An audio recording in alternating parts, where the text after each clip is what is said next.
nice to see that Tony La Russa is back in uniform and back in the dugout here tonight. The Cardinals will welcome in what many believe to be the favorites in the National League. The Philadelphia Phillies and the St. Louis Cardinals, game one of a two-game series. And along with Al Brabowski, I'm Dan McLaughlin. Welcome to Cardinals baseball. Big surprise here at the ballpark. About an hour ago, Tony La Russa doesn't really change his lineup as far as where they go in the lineup 1 through 9, but where they're at on the field. That means that Albert Pujols is going to move from first to third. I was talking with Charlie Manuel, and he said, my ball club hasn't hit a ball to third base for 4 days. Tony heard that, and he moved Albert from first to third. Berkman will be at first base. Punto moves from third to second, and Alan Craig, who was supposed to get his second start at second, is now the right fielder. Jay Randolph had a chance to go into Tony's office yesterday and talk about what Tony sees when he's watching the game. You'll see and hear that when we come back.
Cardinals in game one from Busch Stadium. Yesterday here at Busch, in Tony La Russa's office, Jay Randolph had a chance to sit down, visit with the skipper as the game was going on.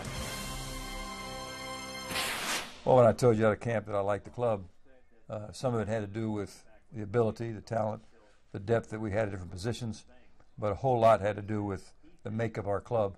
We're watching Puna just tried it, but he sailed.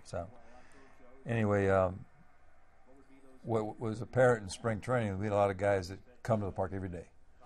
And when you can start trusting a ball club that the effort will be there and the concentration's there, then you start saying, hey, you know, then we'll be as good as we can be. I don't know how good that's going to be for sure, but it's going to be a fun club to be with because you're never going to have regrets of, boy, you know, we just can't get these guys started. They have a good day, then any kind of tough extra inning loss or something the next day, disappear for 2 days.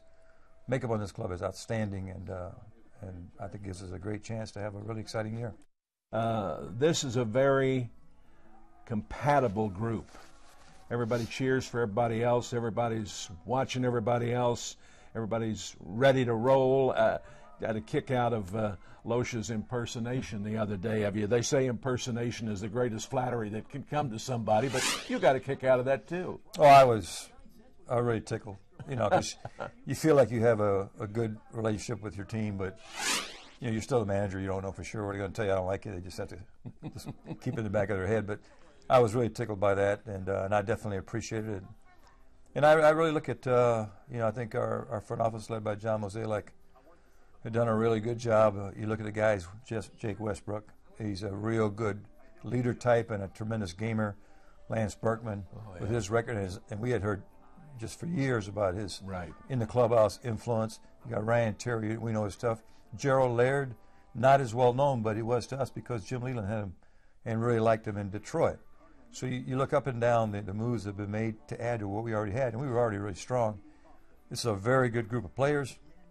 I mean, the only thing that would make it the best, if you have a winning season, because these guys are competitors, and if you're not in the middle of it, it won't be as much fun. We won't ever drift apart and be ugly, but if we get it going, that could be that'd be like trading for a superstar.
Tonight is brought to you by Budweiser. Great times are waiting. Grab some buds. By Chevy. See your Mid-America Chevy dealers. By Southwest Airlines. New Rapid Rewards. Unlimited reward seats and no blackout dates. By Dobbs Tire and Auto Centers. #1 in quality tires and expert auto service. And by Steak and Shake. Life needs flavor. It is a cool evening here in St. Louis at Busch Stadium. Glad you're with us, along with Al Rabowski and Jim Hayes. I'm Dan McLaughlin. And there's a look at Charlie Manuel. What a job he has done with the Phillies.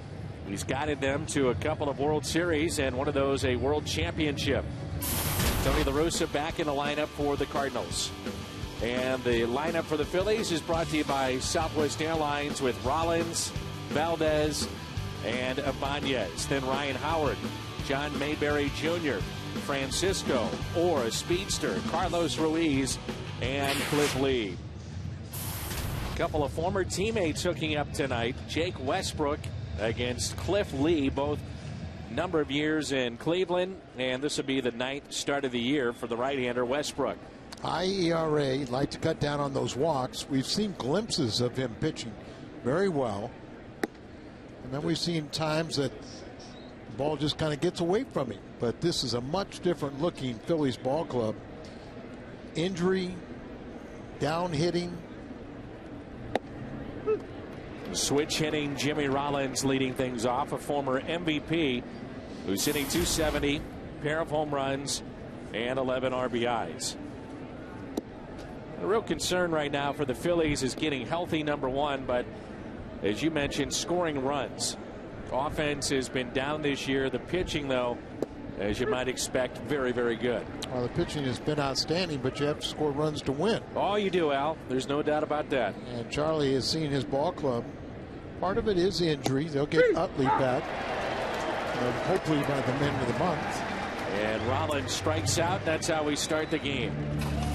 Let's take a look at the Cardinals defense with Holliday, Jay, and Craig in the outfield. And yes, this is correct. If you're just joining us, Pujols at third, Terrio, Punto, and Berkman along the infield, Westbrook and Molina the battery tonight, and that's brought to you by Dobbs. Well, Albert went to Tony and said, look, if you would like, I volunteer to go over to third base. If it will help the ball club, I'm willing to make that change for you. And Tony thought about it and then made the change. He was originally going to be at first, Berkman and right. But you move Albert over there. Punto goes from third to second. Craig, who is going to start at second, goes to right, and Berkman goes from right to first. I was wondering if they were going to do this. Westbrook makes the play, and probably a smart move, Al. At some point, if Pujols is going to be playing third and you've got speed, why not test him? Well, that's no doubt. I mean, it's something you try to do. Albert played third base before, but the bunt wasn't good enough. As Westbrook gets over and fields it, I think we all feel that Albert, you aren't going to surprise him. He does have a very strong throwing arm. He was a third baseman in the minor leagues, and remember, he played one year. And he was an A-ball at Peoria as a third baseman. I remember asking Walt Jocketty, I said, give me a name to watch out for that's an infielder. He said, there's this guy Pujols at third base. It's really good. We like his bat, and we think he's got a chance to be an outstanding major league player. And sure enough, by the end of that year, he's at AAA and then makes the club the following season. This is hammered down the right field line, hooking and foul. It's been a tale of 2 seasons already for Raul Ibanez. Went nearly 0 for 40, and now he's hitting, since that time, close to 500. Well, a lot of these Phillies, and part of it has to do with the fact that, Utley's not there. Rollins hadn't been himself. Ryan Howard's kind of like home run or nothing. Now Victorino is injured. Probably won't play in this series. He had a hamstring. Polanco's banged up. 1-2 is hit to the right side. Gobbled up there by Punto. Over to Berkman. So third baseman Albert Pujols is due up third when we come back.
Eight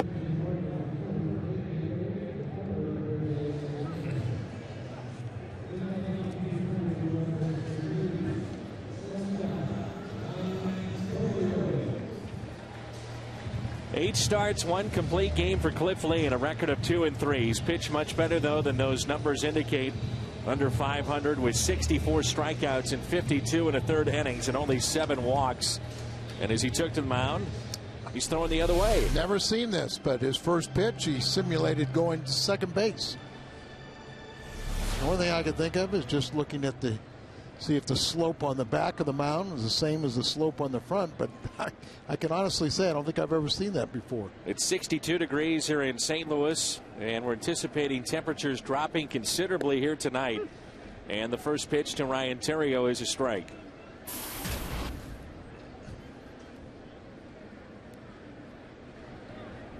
Outfield is shallow. They shade him to the opposite field. The 0-1 pitch. Now, this is a former Cy Young Award winner that, as you said, has pitched better than his record indicates. But maybe he's a true lefty as he's throwing to second base. Got to turn around, Cliff. And a base hit up the middle past the diving Rollins into center field.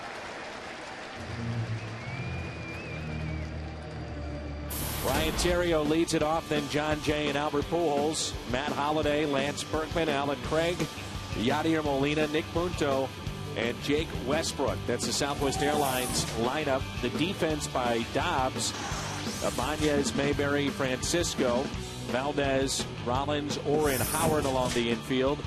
Lee and Ruiz, the battery. You make the case that half their starting lineup for the Phillies are extra men. Jay gets the bunt down, and only play is to go to first and Ryan Howard. That's a very good third baseman over there. They say he's one of the best defenders in the league, and that's Wilson Valdez. Take a look at our first bank. We're banking on your future. First take, and the Cardinals score early and often. As you do that, you jump out on top. Remember, something's got to give here. Phillies have already won 25 games, but they've lost two in a row. The Cardinals have lost 3 straight. Respect there of Cliff Lee to sacrifice here in the first. And the first pitch to Pujols is taken low. He's hitting .266, 7 home runs, and he's driven in 24. Philadelphia pitchers have done a very good job of containing Albert, particularly in recent games here in his own ballpark. The Cardinals can't say that about Howard returning home. Here's a 1-0 pitch.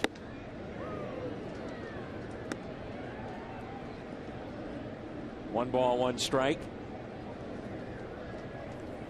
Talk at the beginning of the season, this could be one of the best pitching staffs in the history of the National League, certainly in the history of the Phillies. Halladay, Lee, Hamels, Oswalt, and Blanton. One ball, one strike here on Pujols. Even great pitchers have to get run support. And that's been the problem. Then you lose your closer. And Oswalt, we'll see him tomorrow. He hasn't quite been Oswalt-like.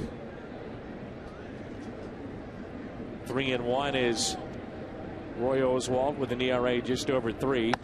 Pujols hits it out to deep left, and the catch is made by Raul Ibanez, who took a false step in, and Theriot is back to the bag at second base. Almost got over his head. Able to recover on that ball. Line drive right at an outfielder is hard to judge. Is it over your head or not? So he does get back and recover. Hard hit ball from Albert. Last start for Cliff Lee, 32-year-old from Arkansas. 6 innings, 7 hits, 3 runs. All were earned. He gave up a home run and 4 strikeouts. Phillies won that game 5-3. And the Ramirez got to him with a home run, but that was about all the damage.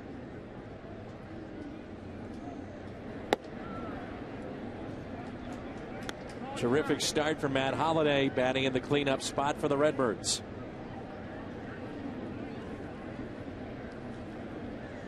Early start time and right field, first base. Sun peeking through, and that can make it a little tough with these start times being just about an hour earlier than the normal 7:15. You get a good look at it there. Now, we saw at the top of the first where Berkman was standing, sun was right in his face at first base. Already, though, that's starting to head towards right field. For the right fielder, very, very tough for at least the first couple of innings. Matt Holliday thought that was high. Jerry Davis, a St. Louisan. The crew chief is behind home plate. Wally Bell at first. Greg Gibson at second. Todd Titchener is down at third.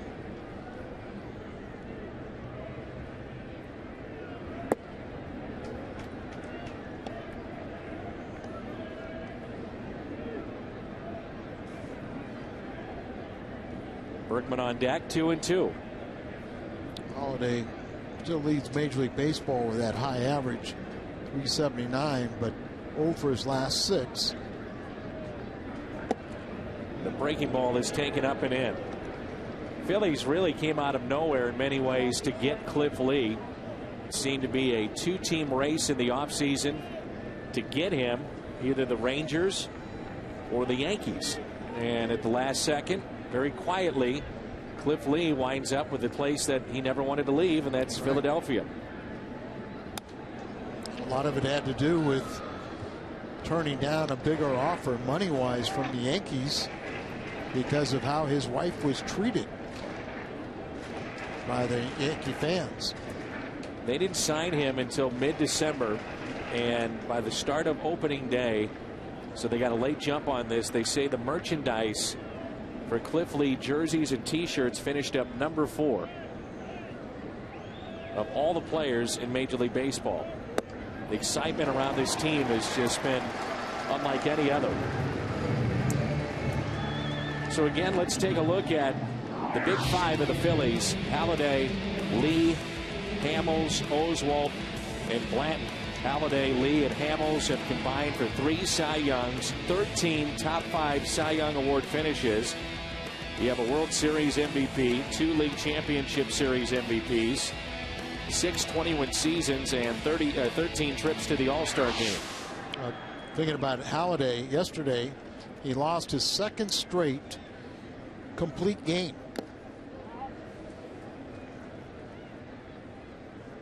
He's allowed 5 runs in those 2 games. And talking about Roy Halladay, and the Phils have scored 3 as he's gone the distance in both. Right.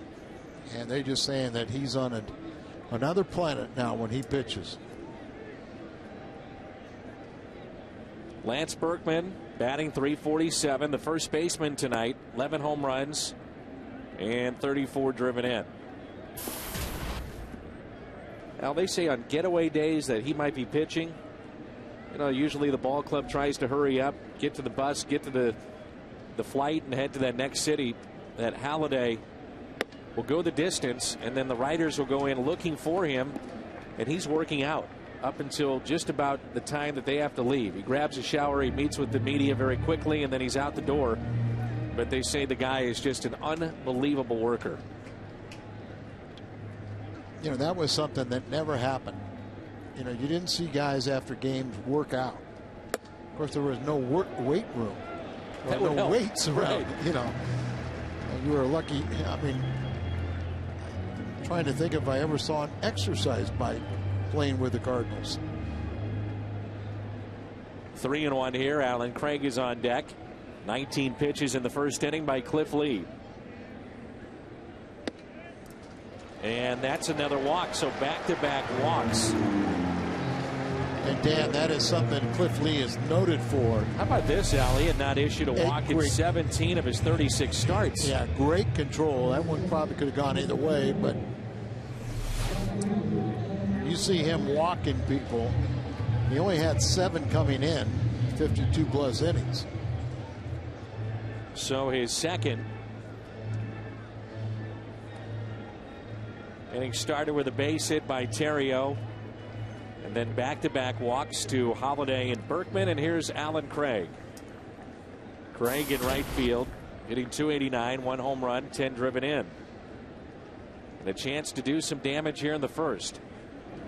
We may look back at this at bat right here as maybe being the most important, depending on how the game unfolds for the Cardinals here tonight. You're very true. Now, Cliff Lee has a reputation of throwing first pitch strikes, always getting ahead, but he also doesn't walk anybody.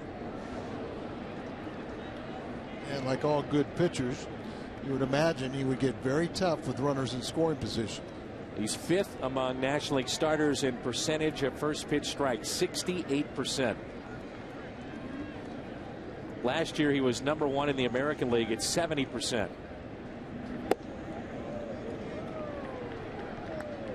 But as Alan Craig saw, he has the ability to throw something other than a fastball for that first pitch strike. He gave him a changeup. 2 for 10 in this spot is Alan Craig.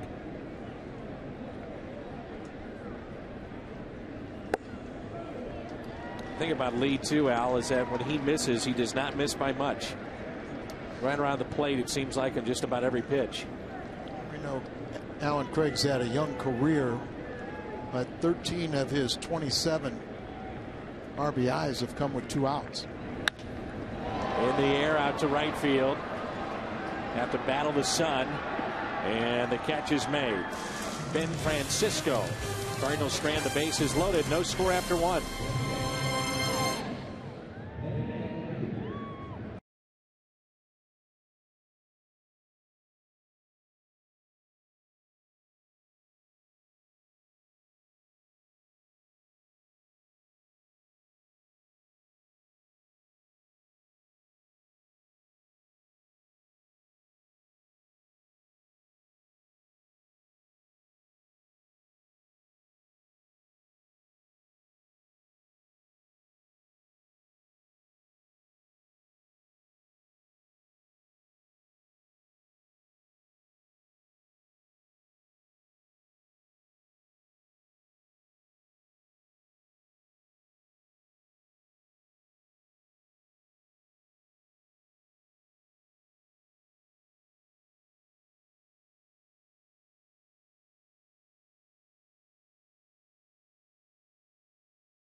Howard, Braun, Hardy, and Lee.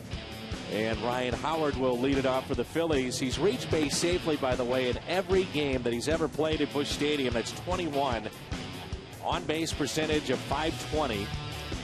And he's hit safely in 8 straight with 3 home runs and 8 RBIs. Well, the other 3, other than Howard, all played in the National League Central.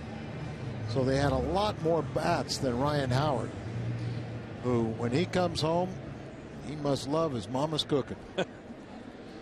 Family, friends, a lot of folks from Lafayette High School are here, and Missouri State as well. They're all here to see big Ryan Howard. 9 homers, he's driven in 35. Familiar stance of Howard, and the first pitch to him is taken for a strike.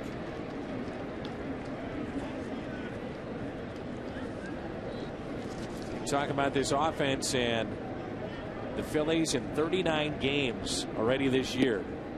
They have scored 3 or fewer runs. That's 50% of the time already this season for the Phillies. Well, Ryan has 35 RBIs. That's tops in the National League.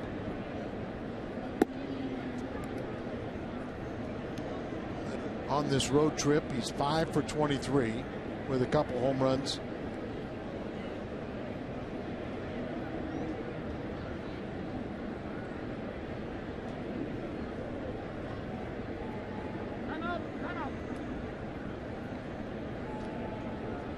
1 ball and 2 strikes.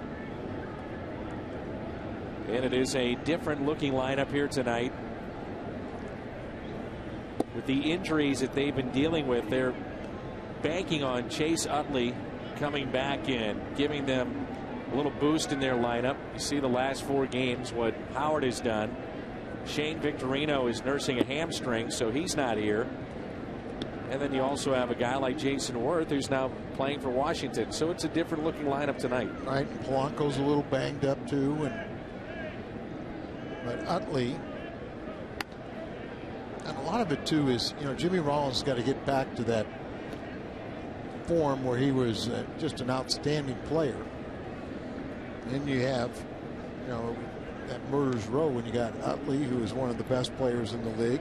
Ryan Howard, by, you know, his numbers speak for themselves. 3-2 fouled back. Utley, rehab assignment at Bradenton, Florida. Their Class A affiliate went 0 for 4 on Sunday. Pair of strikeouts. He's dealing with patellar tendonitis in his right knee, and they say when they're home, they watch him run, and he runs well. But once he gets on the dirt, that pounding that his body takes, and he plays the game hard, they're very, very concerned about that. Didn't he have the hip problem? You know, he's had that as well in the past, and I wonder if there's some correlation, you know, compensating that you injure the knee or the patellar tendonitis there. 3-2 and a walk to Howard to lead off the second.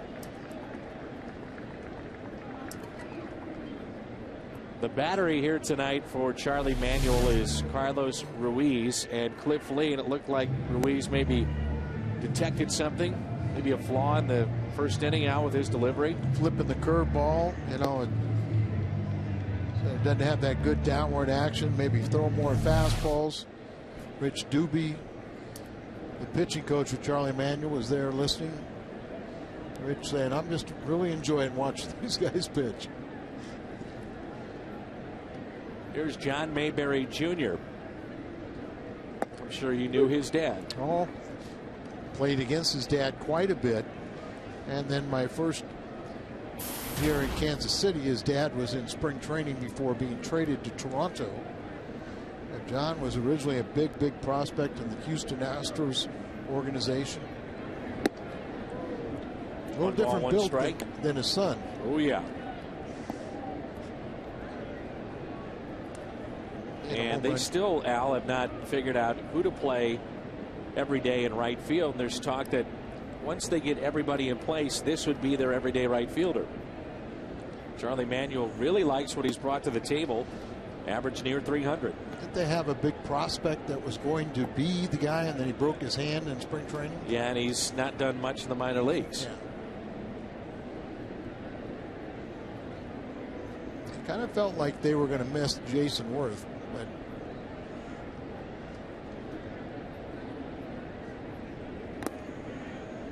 this is where Westbrook can be so effective.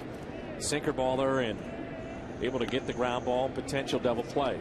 He still leads the National League in inducing ground balls. As Westbrook, he's all in major leagues with 77.5 ground ball percentage. He's got almost a 3.5 ground ball to fly ball ratio. The 2-2 pitch on its way. Just missed. We're talking about the issues the Phillies have had offensively, but yet you look at their record, they're 11 games above 500 and 2 games in front in the East. Pitching. Well, every day, you know, they put a starter out there that really does have an opportunity to shut you out. On 3-2, chop to Pujols. They'll go to second out there, and Mayberry can run, so they'll get the lead man. That's Ryan Howard. Wasn't hitting hard enough to turn 2, and the real key is to make sure you get 1. Couldn't do any more than that.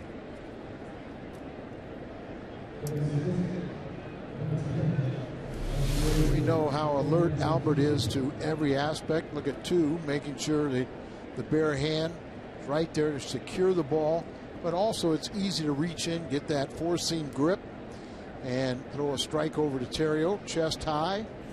Perfect. Here's Francisco, and he'll look at a ball. 1 out and a runner at first. Hitting .222, 4 home runs, and he's driven in 18. Mayberry is leaning at first, not going, and the pitch is taken for a ball outside. Well, let's hope that Tony La Russa can make it through this homestand, still dealing with his eye ailment and the issues with that. Get tired, the pain that he deals with. But I'm sure it was very, very tough on him not to be able to be in that dugout.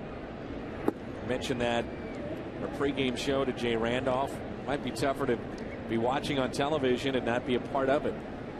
Oh, I'm sure it is. And Tony did not like taking the pain medication, made him a little too drowsy. But I think they sufficiently scared him about the potential with the eye. Runner goes, chance for Molina. Safe at second.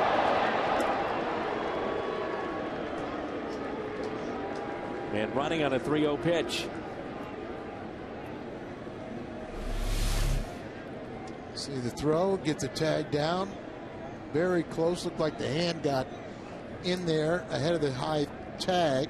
Or the looked like it went right between them, but a lot of times that umpire really doesn't want to look at that.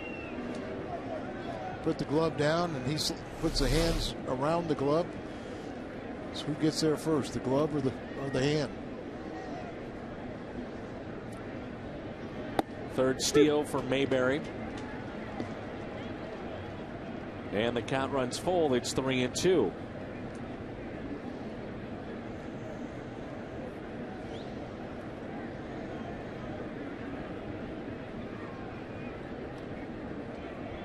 Francisco is 2 for his last 28, and this drops in for a base hit. Mayberry was off on contact, and it's cut off by Pujols, and it's 1-0 in favor of the Phillies. He read that perfectly. Not only was he 2 for 28, his last 28, but he had no RBIs in his last 12 games. So a key base hit. They jump out to a lead. Kind of a jam shot, but you're talking about a ground ball pitcher. So hit the ball in the air, goes through for a base hit. Not a bad pitching location, but he also wants the ground ball.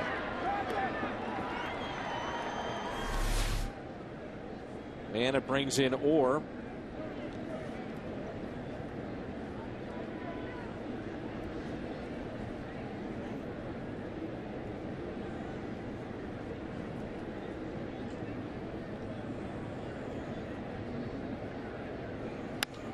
That's pulled foul. Mentioned that Shane Victorino is not with the club right now as far as trying to get back to action on Wednesday against the Rockies. He was hurt Saturday at Atlanta, right hamstring. He's here but not available to play. We understand with the hamstring. I did talk to the flying Hawaiian, Shane Victorino. Of course, he's saying he's able to play, but probably more likely will miss this series. Want to make sure he gets back healthy. He's such a vital part of their ball club. 0-1 pitch by Westbrook. Tapped out in front. He'll go to second. Out there, no throw to first. They get the lead man. Orr can really run. Gets down the line. And the 8th place hitter, Ruiz, will dig in.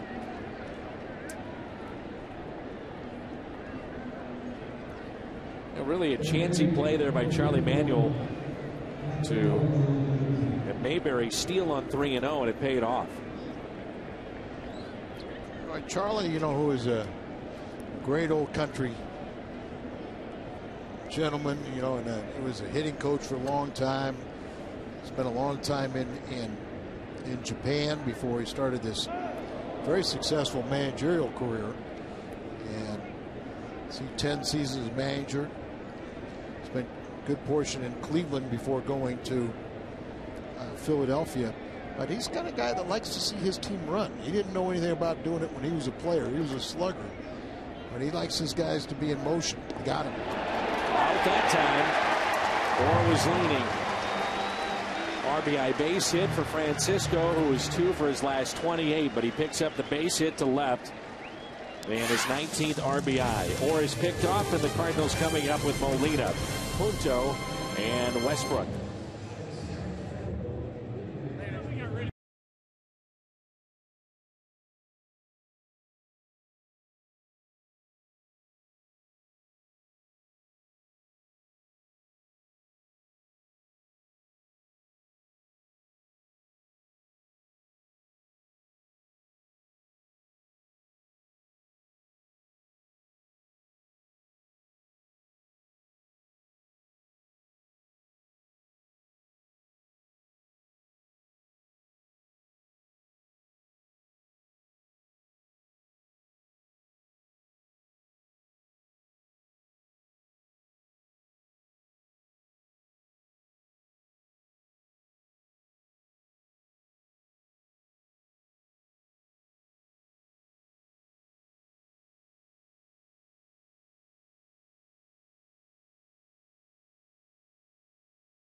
And don't miss any games. If you do, we encourage you to call your video provider to let them know that you don't want to miss any more baseball this year.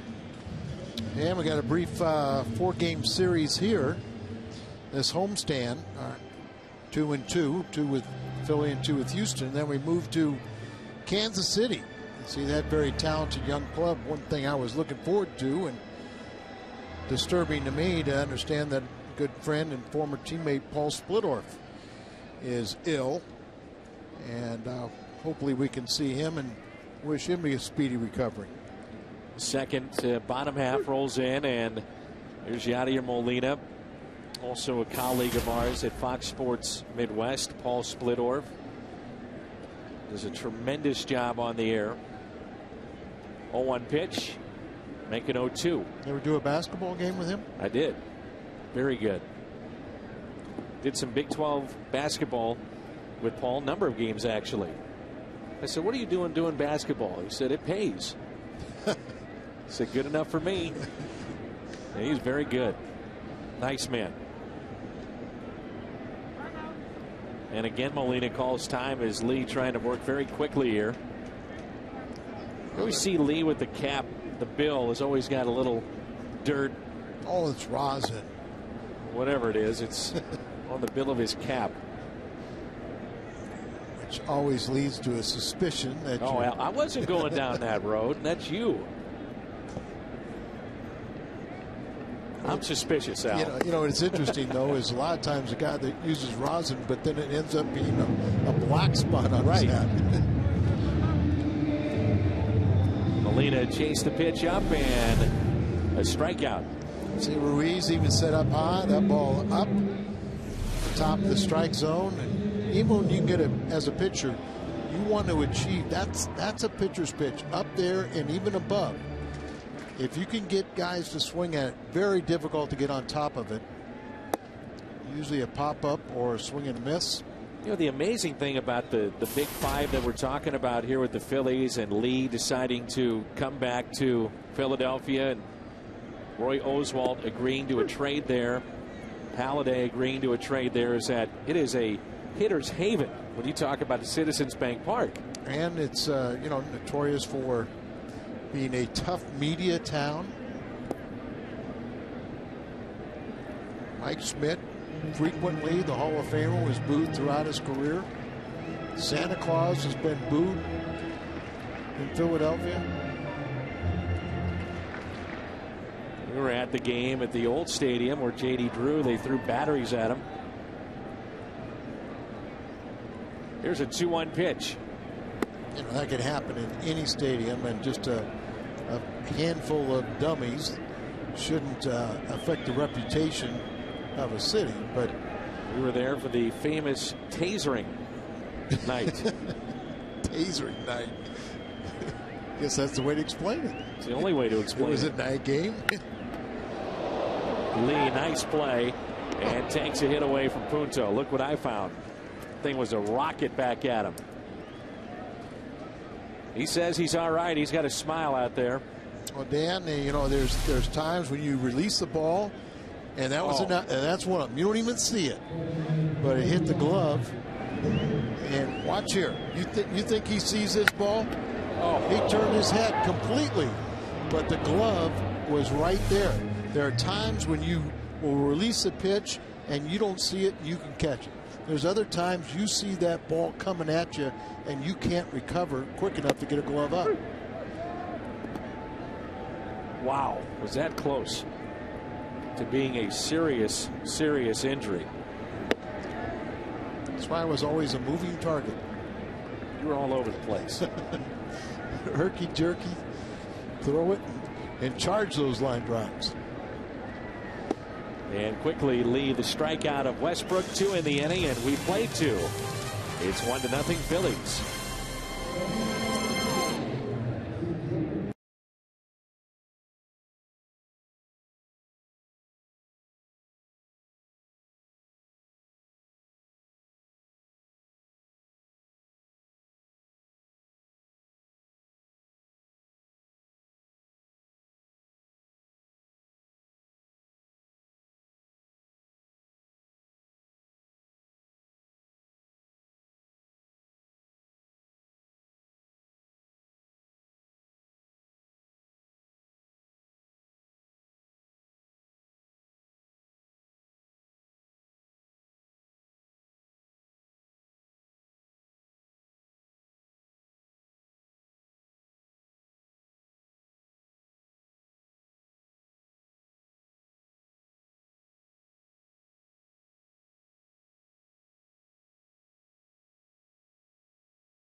The Stadium Sports Bar and Grill in Lumiere Casino. It's now open, a sports bar for everyone.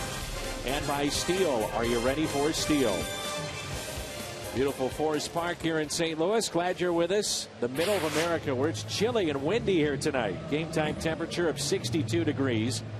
Al Raboski, Dan McLaughlin, and the one and only Jim Hayes now joins us as we move to the third. Ruiz, Lee, and Rollins. Ruiz left standing at the plate. First time up after Orr was picked off to end the top of the second. The Phillies picked up an RBI by Francisco, and they lead it 1-0. Yeah, you might say chilly with a low temperature tonight of 38. That's cold. There's a broken bat. Westbrook makes the play. And let's go back to yesterday against Cincinnati. Game number 3, late innings. Albert Pujols up and hit by the pitch, and obviously he's all right. He's playing today. Cordero gets the final out, and then Gerald Laird, Dave Duncan, a few others screaming at Cordero. He's pointing back in the dugout. And Jim, you had a chance to visit with Gerald Laird about that particular situation. Well, after the game, as the balls bounced to first base, it was Cordero calling out Laird, saying Laird was the loudest in the Cardinal dugout.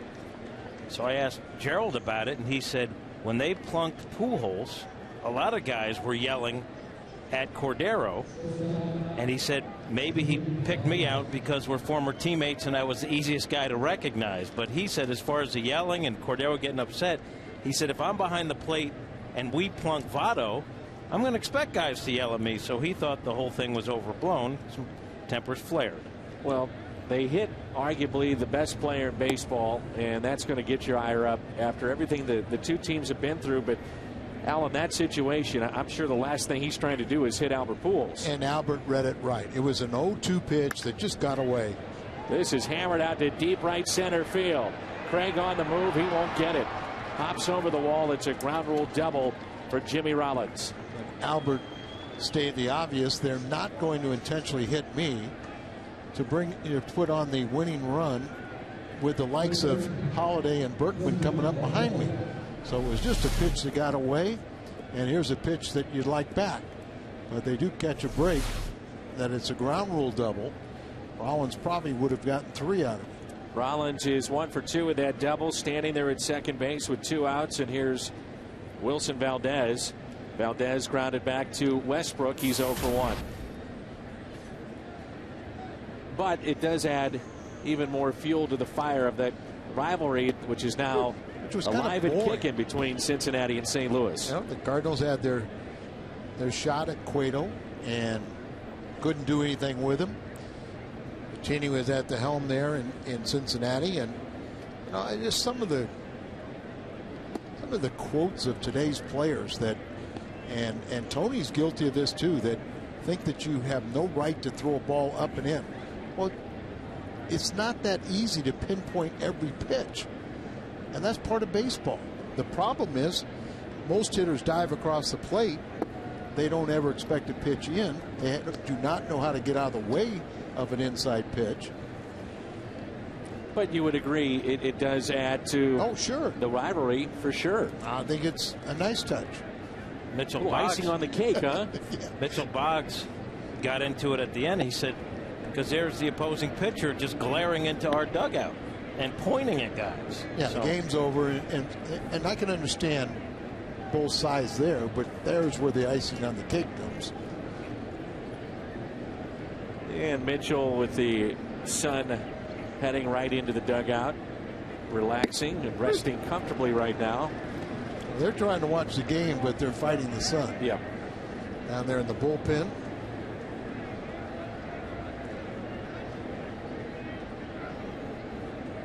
Full count here on Valdez.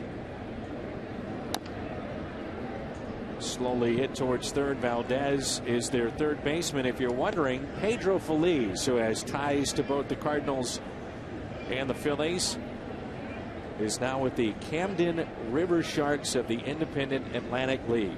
Still wants one more crack at the big leagues. Oh, that was the first thought I had. Where was Pedro Feliz? Just figured I'd give you that piece of information, Al, as he played in over 100 games with the Cardinals last year and was a very key component for the Phillies in their World Series title year. Big hit in the World Series, and we saw a very good defensive player. There was a time where a lot of guys went to that particular independent league and would make their way back. I don't think it's as regular a thing anymore. Well, Jim, that's why I bring it up, because Al always asks me about particular players that are now in the independent league, and I figured I would make sure and pass that one along. To the right side, and a nice play moving to his left, Nick Punto. Top of the lineup coming up.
live or on demand on your computer and your favorite devices. Visit Cardinals.com to order and get more details. MLB.TV. Baseball is everywhere. I made that a nice play as he was playing up the middle, so he had a long run to his left and fields the ball. It's still instructing here at the big league level to an excellent fielder. I thought Nick Punto was pretty good. I did too. Al is bundled up like it's December 1st. Jim Hayes here, Dan McLaughlin. Al, I've never seen you more concerned about the weather than I have tonight. You've got your coat here. You had it on for a while. Now you took it off, and you still have your scarf on. Scarf on, heavy jacket. I took off. Heater under the counter. I thought this was just a fashion accessory. It's nice. No, it was to help keep me We don't warm. need to touch him now. Just let him alone. He didn't have to do that, did he? He took it too far now. It's the cat. He always takes it too far, doesn't he, Al? The 2-1 pitch.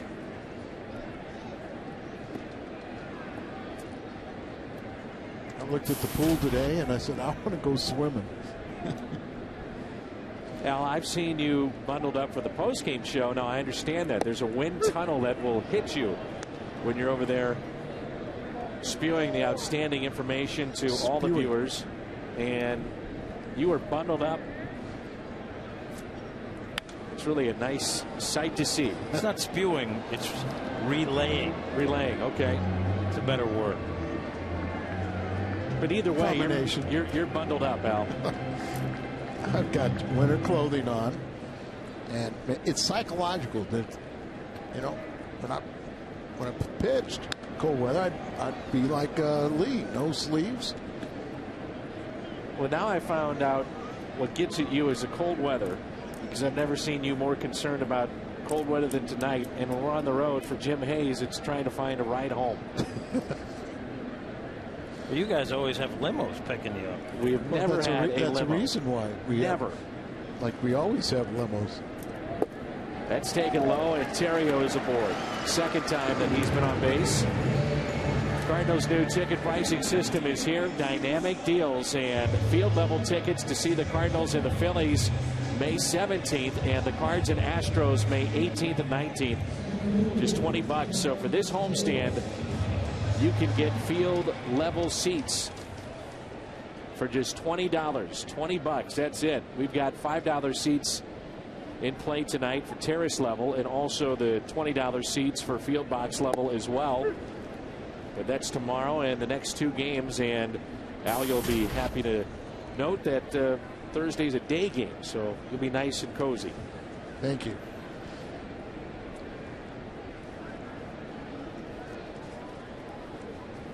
Here's the 0-1 pitch to John Jay. Good news for Kyle McClellan, we understand. Congratulations. 8:02 p.m. last night, he and his wife Bridget gave birth to a baby girl, Olivia Grace. Kyle told me he did watch not only the game yesterday, but the pregame and postgame. Grounded is short, and they turn two. Yes, 6-4-3 on the double play. I asked Kyle how I did, and he said John Mabry was excellent. Again, it's all about Jim.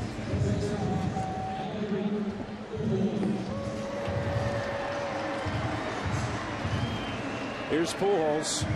So no need for an X-ray today. We thought that might be a little follow-up after getting hit by Cordero, but that wasn't the case. And Al, he said he was fine when we got on the bus last night. Yeah, and checked with him on the plane. He said he was fine, but it's always scary when you see a batter get hit on the hand.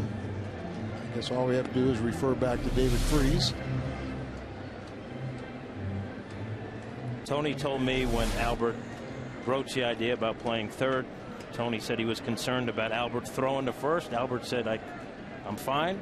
So he's at third. And again, we should point out, Jim, this was Albert's idea. He went to Tony with this. He went to Tony and said, I think this is what's best for the team. What do you think? Tony was concerned again with Albert at third, and Albert said, "I'm fine, don't worry about me." Done deal.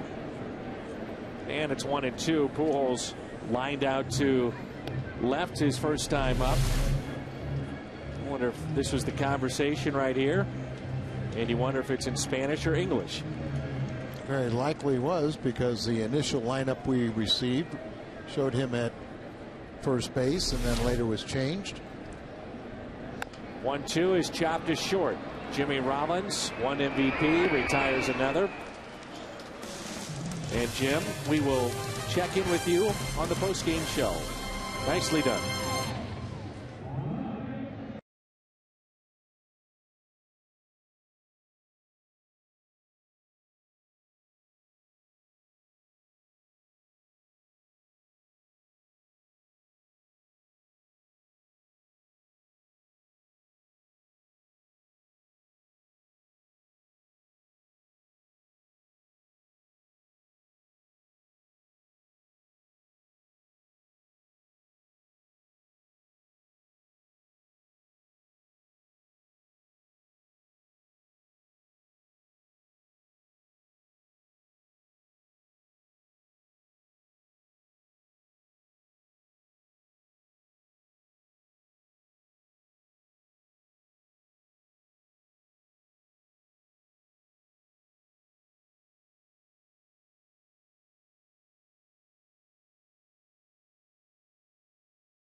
Book your Cardinals ticket package coming this summer, the new 360 rooftop.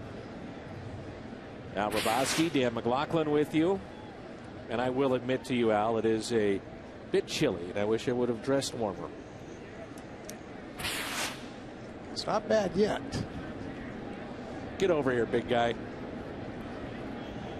We can do without that. I'm not sharing the coat with you, Dan. I understand. It's Ibanez, Howard, and Mayberry. Isn't it? Don't you find yourself really forcing yourself not to say Mayberry? Yes. Make it a point to say Mayberry. Mayberry. Not Mabry, who was on the pregame show tonight. Popped up. Pujols is there. So is Terrio. Albert makes the play. Set up inside. Ball's away.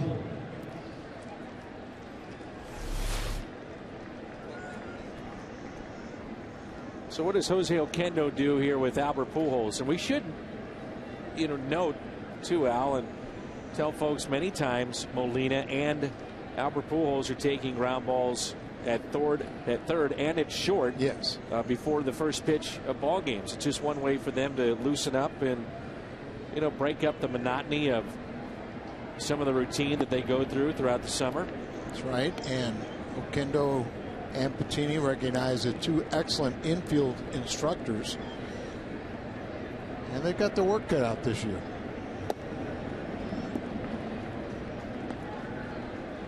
One ball, one strike on Howard. He's reached base safely in all 22 career games here in St. Louis.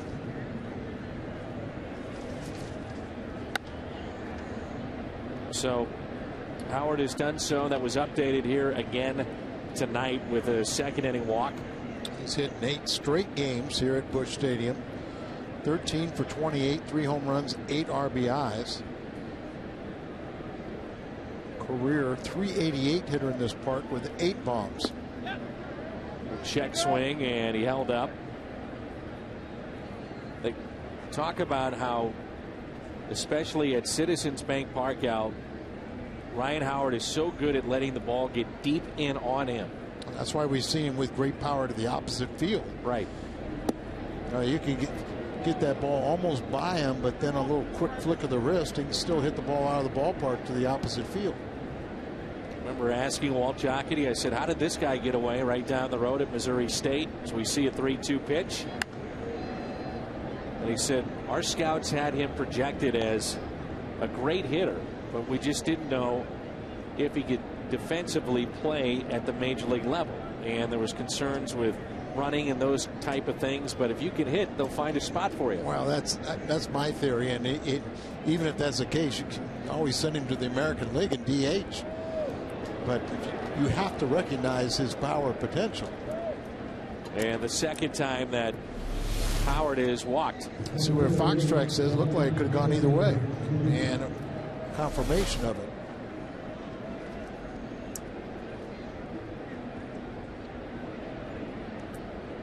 Be a Phillies flair to the Hall of Fame this summer with Pat Gillick going into the class of 2011.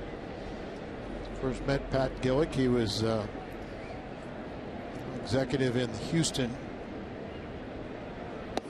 One of his big signings was Cedeno, the Dominican Republic. That kind of got him on the map, and then was an outstanding general manager in Toronto.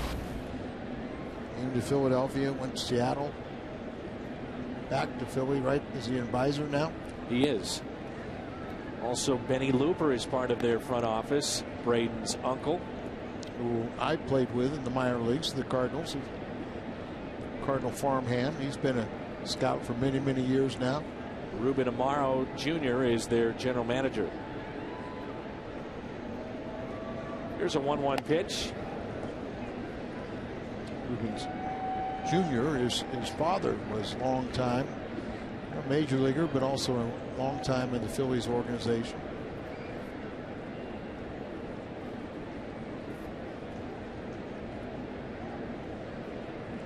One ball and 2 strikes. Val, you would love to watch Roy Halladay because pitch counts mean nothing to him. Not a thing. As that just missed a little bit low, as Halladay was the Cy Young Award winner in the National League. And they really believe that if he wanted to every time out 130 to 150 pitches, it would not be that big a deal. It used to be 130 was the norm. And guys were in 4-man rotations. I was talking to Larry Anderson, played the major leagues over 15 years, working as an analyst for the Phillies, and they say when he's on the mound, they fully expect him to go the distance. If not 9, if he needs to go 10 or 11, he can. It's the old school, like a Bob Gibson. Right. You know, Cliff Lee had a game where he struck out 16 and did it in less than 100 pitches. Here's a high fly ball into left field. Matt Halladay under it to make the catch. Howard back to first. That's all she wrote. Talking about the last 5 Cy Young winners in the American League before changing teams and what they've done. Free agency has had something to do with that. A free agent or being traded in your final year, trying to get something in return. Some big question marks with a couple of those guys. You don't know what you're going to get from Zach Greinke this year in Milwaukee. Johan Santana trying to return from surgery and injury. Here's the 0-1 pitch. Slicing into right center. John Jay on the move, and he'll make the catch. Halladay leads it off when we come back.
the reigning world champion San Francisco Giants. Find out more at Cardinals.com. Watch this. Look out. Didn't even phase. What do you think that is? I've never seen it, but, you know, Cliff Lee, before he takes the first of his 8 warm-up tosses, he has that fake throw towards second base. Obviously, Ryan Howard and the Phillies are accustomed to it. Didn't phase him. So he ran on by to his position. Well, it seems to work. He's pretty good. I have to concur.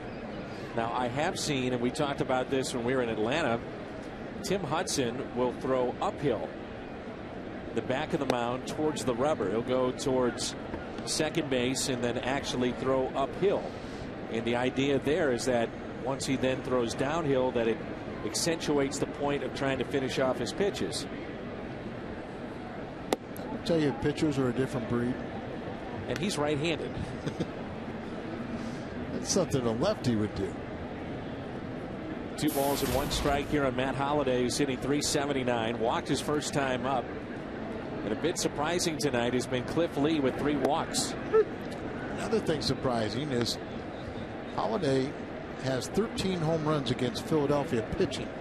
That's the most by a Cardinal player.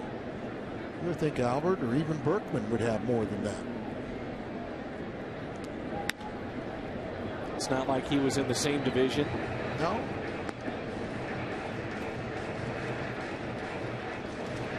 Albert 0 for 2 tonight. And I saw a graphic like the last 8 home games, Philadelphia pitching kept him under like 150.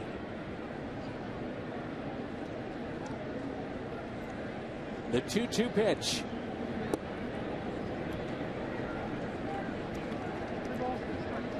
He's about to walk a 4th man. 3 is already a season high for him. Holliday was the Darryl Kyle Award winner this past offseason. And the year before that, it was his very good friend Skip Schumacher, who slowly but surely is getting back. And it was good to see him taking BP today. Talked to Skip and almost indicated that the next day or 2, if everything feels good, and he'll go out on a rehab. The 3-2 missed inside. Now, this is the first time that Cliff Lee has walked 4 in a game since 2009. Coming in May, and you know, he's had several starts. He had only walked 3 for the entire month. I think he walked 4 in April.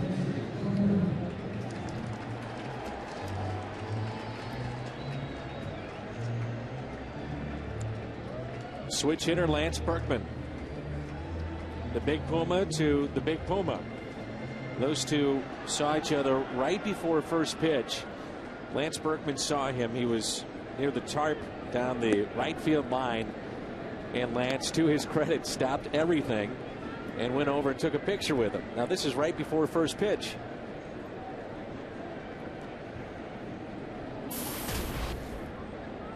I like to see that, don't you?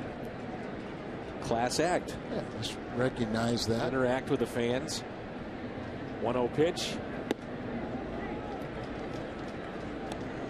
2-0, and you wonder how frustrated Lee now is starting to get in walking 4 and then falling behind on a lot of hitters tonight. Jerry Davis, the crew chief. He's been around the plate. Sometimes Fox Tracks confirms that, you know, the pitch is a ball or a borderline pitch.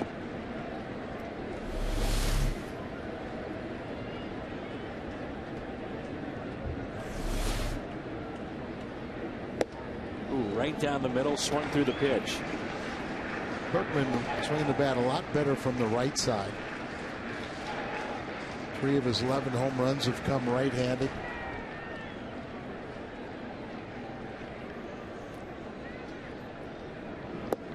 That kid to Big Puma's left, the character is wondering what is going on here. Yeah, look at him. He's liking it, though. What is that? I'd like to sit behind that. And then you got the person that's sitting behind Big Puma. not overly pleased to have that one seat of 45,000 here at the ballpark. Right.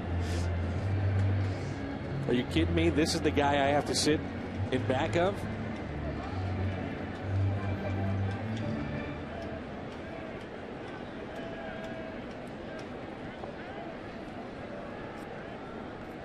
Has got a chance to see his good buddy Roy Oswalt will be making the start tomorrow. The 3-2. Berkman draws a walk, so back-to-back walks. And now 5 in the game by Cliff Lee. Gets that pitch count up. 67 now with the 4 walks.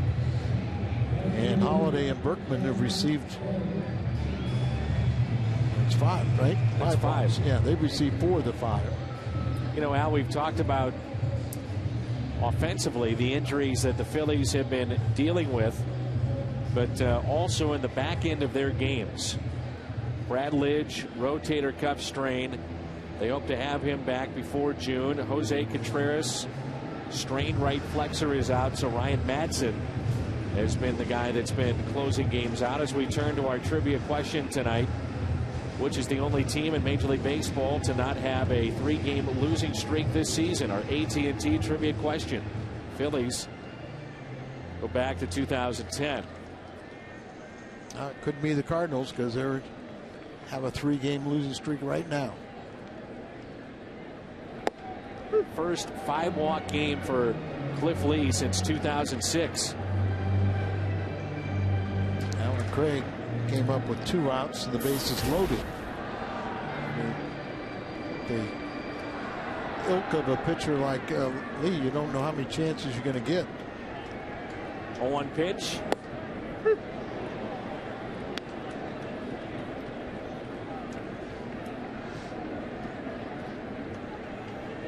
Contreras threw a bullpen on Sunday. Rehab assignment is upcoming this week, but Lidge is nowhere close to returning.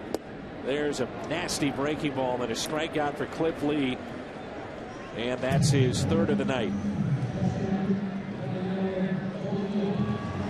You look at these great pitchers, when they get a couple guys on, then all of a sudden everything gets a little sharper, like the knuckle curveball.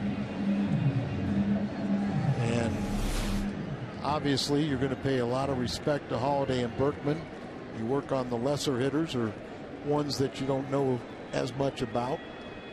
Here's Molina and a little chopper to the left side. Rollins, no play, and the bases are loaded. Jimmy looked to third, and he looked to second, and forgot who was running. It was Molina. He still had time with his great arm strength. He could have thrown out Molina easily at first.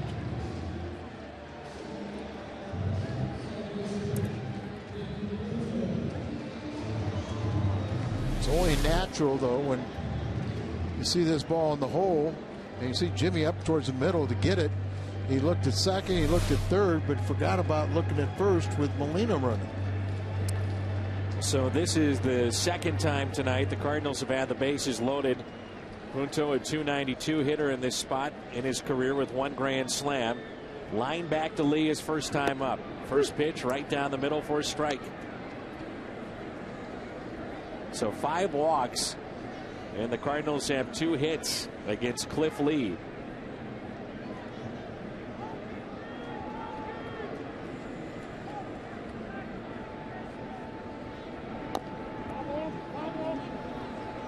Nothing in 2. Fouled it off his foot. That ball just scooted right down the third baseline and somehow missed Holiday. And he hit that on the follow through. Was it what it was? And then and then the third baseman acted like it was a fair ball and tagged Holiday, and Matt had no idea what was going on. Where'd that ball come from? Westbrook on deck, the 0-2. Very big at bat right here.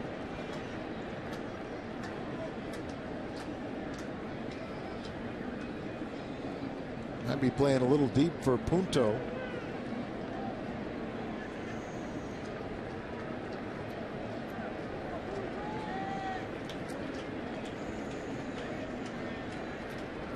One-two pitch. if you're wondering, Cliff Lee has never walked 6 in his major league career. Never walked 6 in a game. Never say never. Pitch count at 75 already. We're only in the 4th.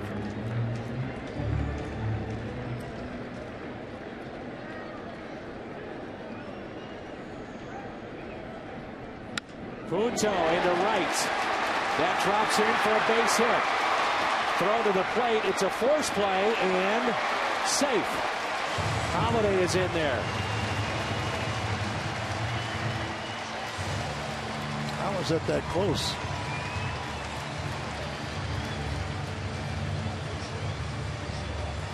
So it's a base hit RBI for Nick Punto, his 11th driven in this year. Cisco tried to deke a little bit, gets a one hop, strong throw here, and like you said, a force play, a couple hops. That last one a little slow. Looked like Holiday just drags his toe across the plate. Al, I think he was short right there. Yeah, and I think he dragged it, right? Right, and I'm not sure that the catcher's toe or foot, Ruiz, was even on the plate. Either way, it's a base hit RBI, and we're tied up in 1-1. And I was looking to make sure that Jerry Davis did signal safe.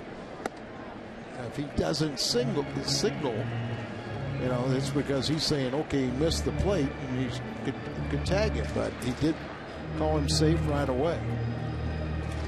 So the 4th walk of the night, which was Holiday, crosses the plate, and a chance here for Jake Westbrook.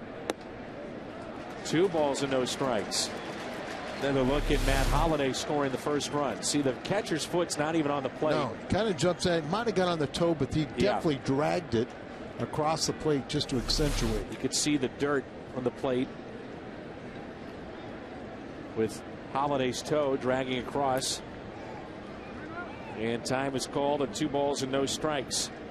Now, is this where Jose Oquendo is saying, all right, he's walked 5, you're 2-0, take 2 pitches, take a couple of strikes?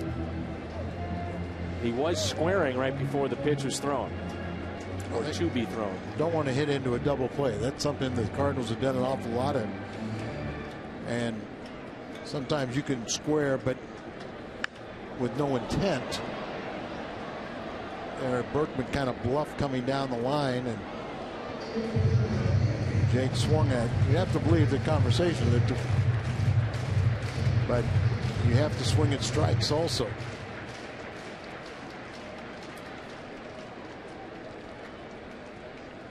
He may have chased ball 3.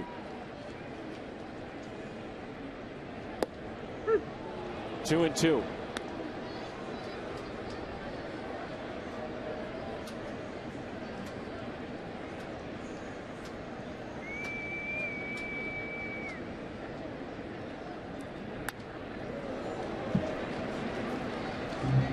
Better rip.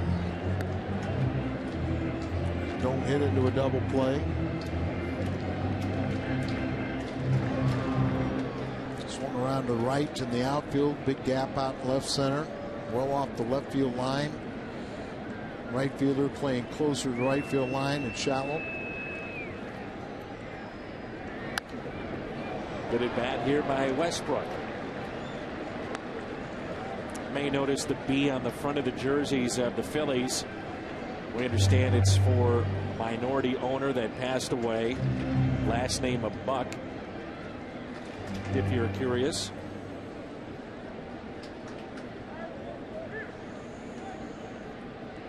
The 2-2. 3-2. Like I said, never say never.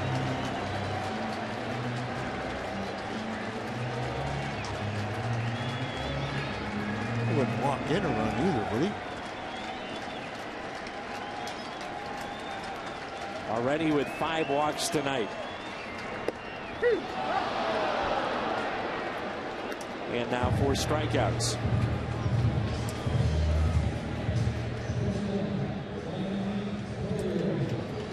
Up to Terrio, who's been on base twice with a single and a walk.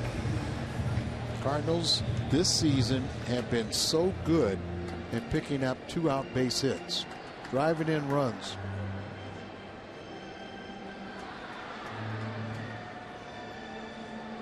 Terrio this season 3 for 5. with 5 RBIs loaded up.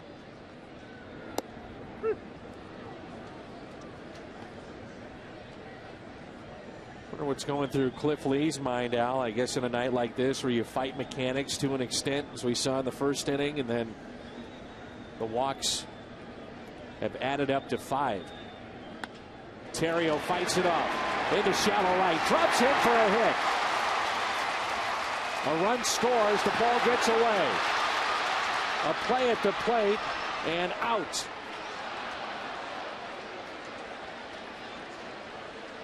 Molina is slow to get up. Colliding into the catcher.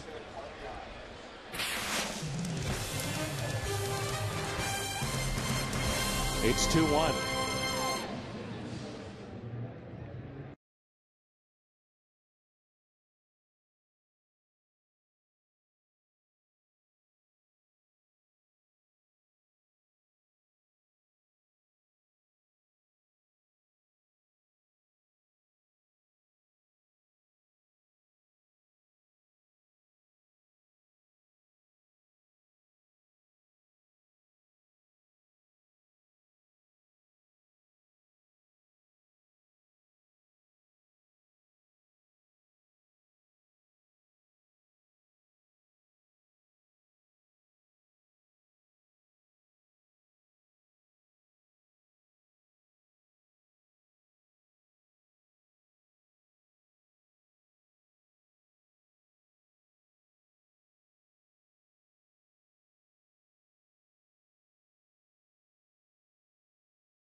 Go to visitmo.com to start planning your next Missouri getaway. This is the site of the famous Battle of Wilson's Creek in Republic. Battle was fought on August 10th, 1861. Features a 27-minute film in a museum and changing exhibits. If you'd like to find out more, just head to visitmo.com. Yadier Molina being tended to by the Cardinals medical staff and now running out to take his position behind the plate. Again, the play. Terrio slicing the ball to right field. Francisco throws the ball home. It's way off line. So he's trying to score, and with plenty of time, he slides right into the shin guard.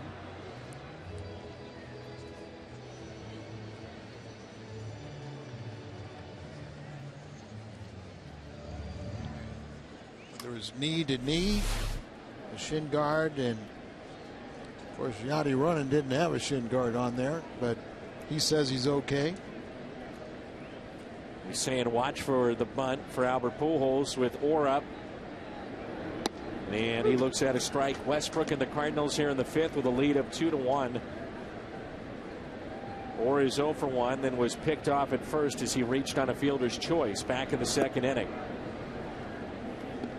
Used to do that a lot, Dan, when guy that I thought may drop down a bunt, you know, I would tell first and third, I would signal to them, hey, look for the bunt. There's a broken bat. Punto has to be quick, and he is. A lot of time that takes the surprise out of the hitter. You know, he thinks, oh, I can't drop one down because they're aware of it. Another nice play by Punto. I was just about to say, that's not an easy play. It's slowly hit and it looks easy, but it really isn't. Arm angle of the throw, charging, the speed of Orr. It's like everything else, you have to have great confidence. Come in, you've got to have the confidence that you can throw off balance. You can reach down and pick the ball up.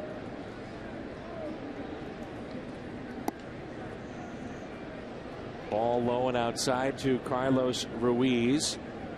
Grounded back to Westbrook his first time up. Ground ball pulled foul, 1-1.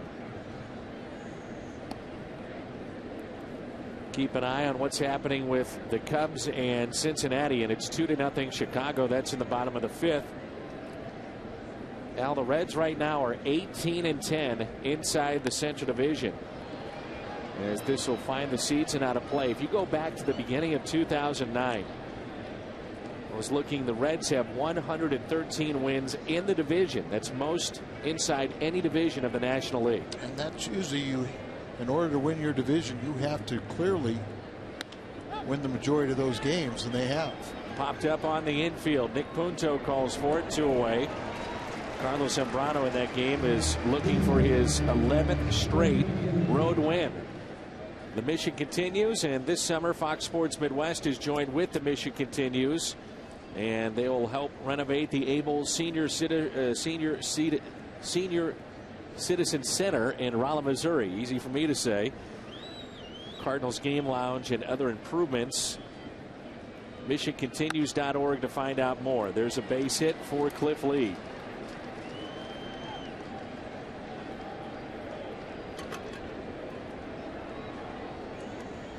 Senior Citizen Center. I got it. We'll work with that. I'll work with you on it. No thanks, Al. Here's Rollins, who has struck out and also doubled. He's 1 for 2. Danny, you're the best. I was just trying to help you. Oh, I'm sure. Thanks, Al. Means a lot. Can I borrow your coat? No. Chilly up here. A strike at the knees.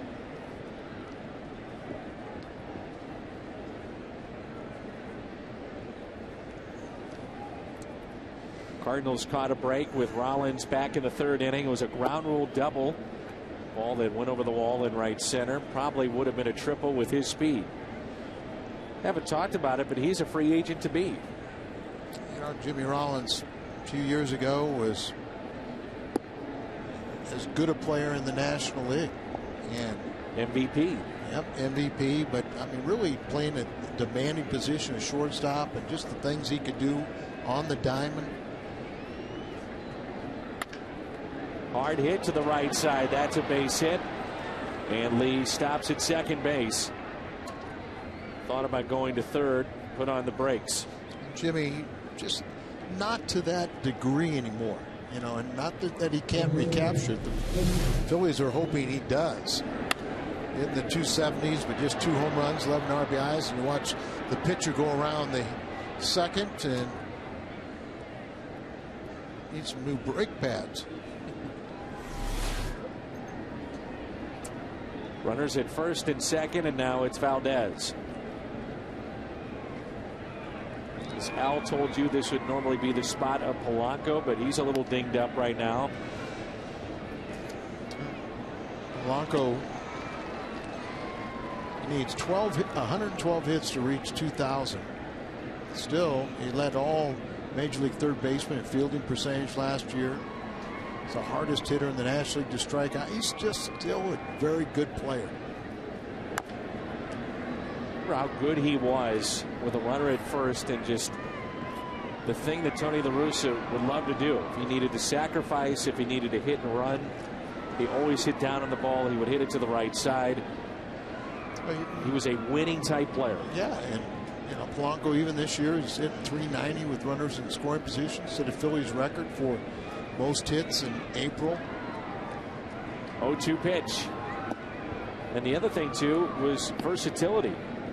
With the Cardinals, he played second, short, and third. Always had a smile on his face. Like you said, he do all the little things. A broken bat. Pujols can step on the bag at third, and he does so. The Phillies strand 2.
number 2 tomorrow with the Cardinals and the Phillies.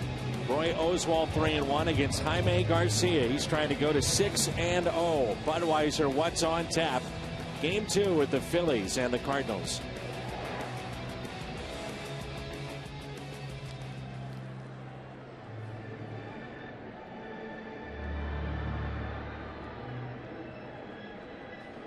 Six degrees of Cardinal Nation.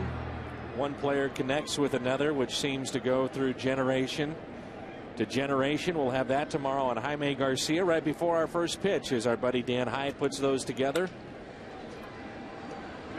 Jay is jammed and lines out to Valdez, and we're underway here in the bottom of the 5th. And Hyde does a nice job on those features. Really does. Spends a lot of time, gets real creative. 87 pitches, one out here in the 5th inning, so. And brings in Pujols, who is lined out to left and also grounded out to short. First pitch to Albert. Taken for a strike. Albert in his career against Philadelphia. Only 268, 12 home runs, 42 RBIs.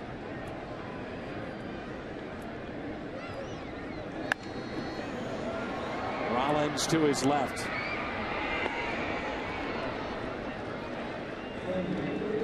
Two outs, and it brings in Holiday. League leaders right now in the American League. How about Tampa Bay? 23-17, and they lead over New York and Boston. How bad was their start also? Terrible. Lost a rough winter, lost a lot of star players. And then to have a horrible start, but boy, did they recover. Cardinals play Tampa Bay in interleague play.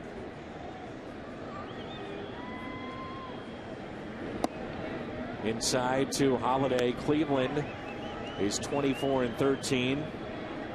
And I'd have to say that's the biggest surprise right now in baseball. They're 15-4 at home. Angels lead out west by a half game over Texas. Where would Cleveland be if they still had Sabathia, Lee, even a guy like Westbrook to give them innings? You can look back at a lot of clubs and say that.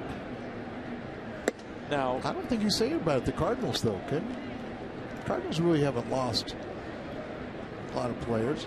See what their starters have done this year. Cardinals and Phillies right there. Expected the Phillies. Cardinals, not many thought they'd be in that spot with a loss of Wainwright, and I don't think anybody anticipated Cleveland being where they're at. Now, they have gotten players back from those deals that have contributed, but still you're talking about two premier lefties in baseball, and Cliff Lee and CC Sabathia. A 3-1 pitch to Holiday. And backing up the third baseman, Valdez. And the tag is there. Nicely done by Ryan Howard. And we head to the 6th. Throw is high, but Howard, high and off the bag, applies the tag.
Schnooks, this date in baseball history. Mark McGwire, you might remember this.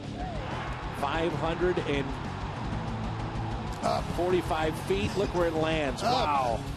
But Dan, that was the one that went off the face of the facade of the upper deck. It's off the Post-Dispatch sign, The Post-Dispatch sign. They put a Band-Aid on it. They put the Band-Aid on there. The cameraman, I mean, we'd never seen a ball hit that far. It just fell down into the batter's eye, but that ball was like a line drive rocket. That would be equivalent of going over the Coca-Cola sign here at this stadium. The Coca-Cola sign out in center field. That blast by McGwire off of LeBron Hernandez would be going over it. Outside, and it's 2 balls and 1 strike on Raul Ibanez. If you hit the ball, that would be equivalent to how far McGwire hit that one. Slap the other way and foul. 2-2. Look at that. Think about that. Just come to the ballpark and have a ball. You can hit that high, that far. But that's what Mark did that night.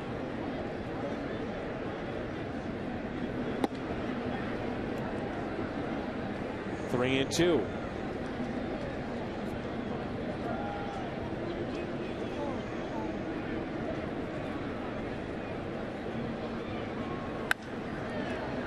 And a fly ball into center. John Jay is there. 1 out.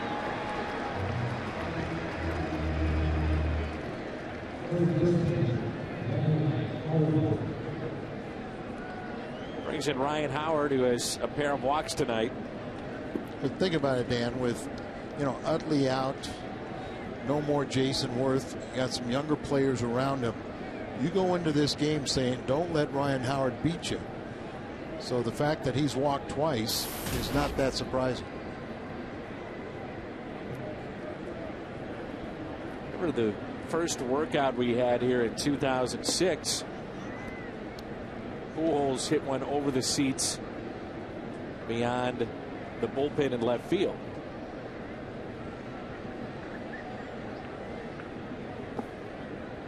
We have not seen one leave the ballpark, not to my knowledge, in game action. No.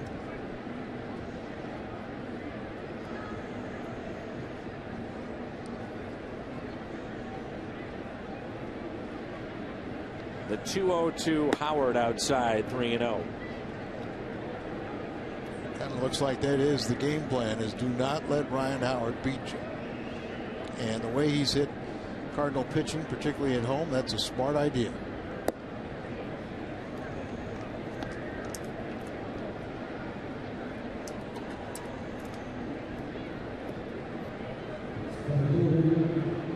Remember when Bonds and McGwire were going back and forth, and you and I would talk about, yeah, would you love to see those guys get pitched to? Of course, but you're trying to win the game too. Yeah, it's strategy.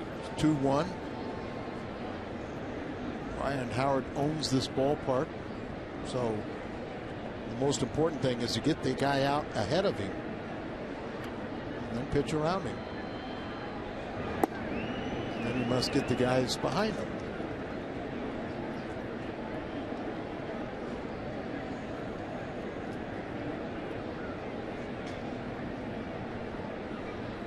Short lead at first by Ryan Howard. Mayberry is 0 for 2 and now 6 straight balls. This is where they got concerned with Westbrook. Dave Duncan talking earlier in the year about Jake falling behind, and then hitters count really got taken advantage of in those first few starts. Well, part of it's because of pitching behind. You got a guy that's got a great sinker. You know, you figure he's not going to get behind many. Sometimes maybe trying to make too good a pitch. Other times his ball just moves so much that it moves through the strike zone and out.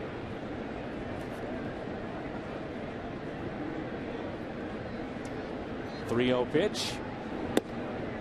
There you go. 3-1.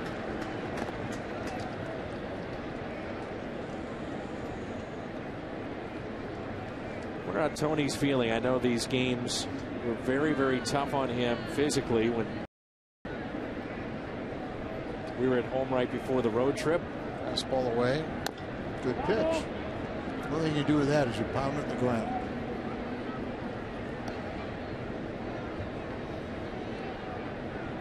Is that Kyle Loesch or Tony La Russa? That's Tony. And he did say, by the way, he got a kick out of it. What Kyle did. And Kyle was a little concerned. Yes, he was.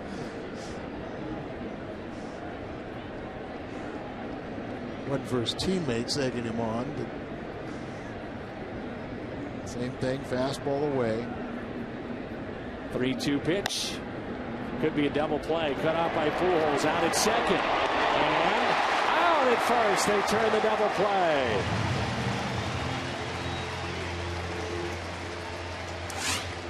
It's like he's been there all his career.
Jack in the Box right now. You can get the new bourbon barbecue steak grilled sandwich at participating restaurants. And by Kia. Switch hitting Lance Berkman leads it off. It's 2-1. 4 hits aside as we play here in the bottom of the 6th. Cool evening here at Busch Stadium, which is filled up quite nicely. Early start time of 6:10 tonight. We try to get the word out to make sure that people know, but many times these early start times, it's a late arriving crowd. And yet, Dan, this one was on the schedule, says 6:05. Yeah. They had 5 extra minutes to prepare as we had a 6:10 start. But you get so accustomed to thinking that everything during the week is 7:15.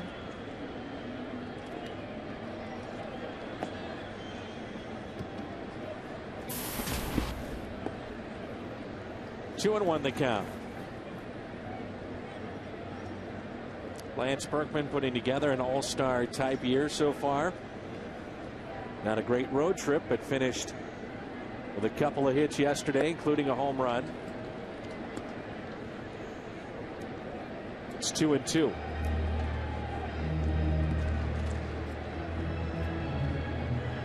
A couple walks here. Most clubs always want to turn him around to the right side, but this year swinging the bat well.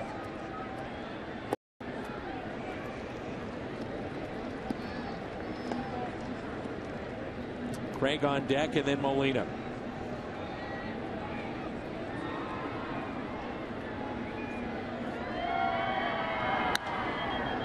And Lance hits it in the air, slicing towards the right field line, and the catch is made. Cardinals will play Houston. Final 2 games of this homestand. And in one of those games, we'll see Bud Norris. Then it's off to Kansas City, San Diego, and Colorado. Bud Norris will oppose Kyle Loesch on Wednesday. And Kyle McClellan, the new daddy, will get the lefty hat on Thursday, the afternoon game, before we go to Kansas City. Alan Craig takes a strike at the knees.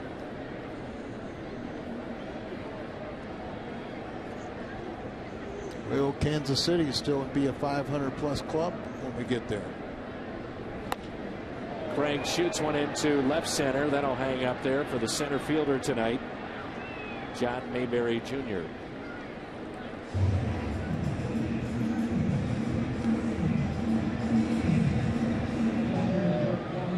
So 2 outs, and here's Molina. Involved with a collision at the plate in which he was the runner. Got up, he was limping towards the dugout. They checked on him, and he seems to be fine. He stayed in the game. You would have to think, Al, it must be a lot of fun for opposing teams to come into St. Louis.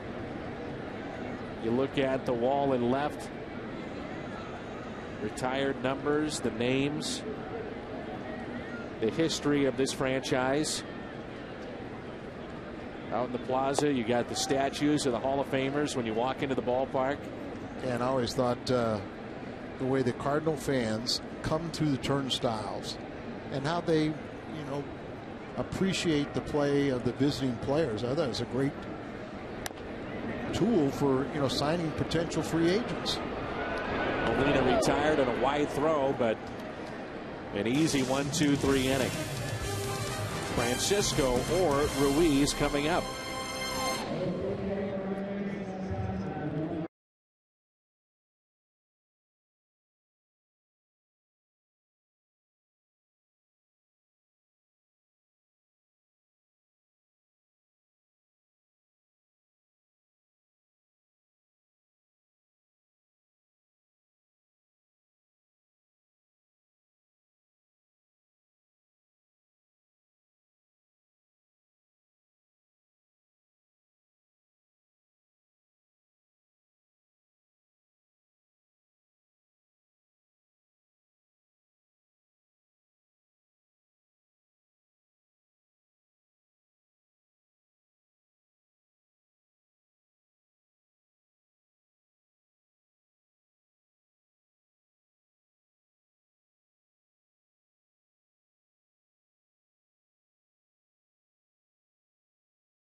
While watching yesterday's game from his office, and you can hear his thoughts on watching his team on TV and his communication with Joe Pettini. catch excerpts from the interview tonight on Missouri Lottery Cardinals Live, our post-game and online show at foxsports.com. And a strike to Ben Francisco. Lefty warming up in the Phillies bullpen, and a righty Sanchez for the Cardinals. Grounder, Pujols to his left, gets up, makes the play.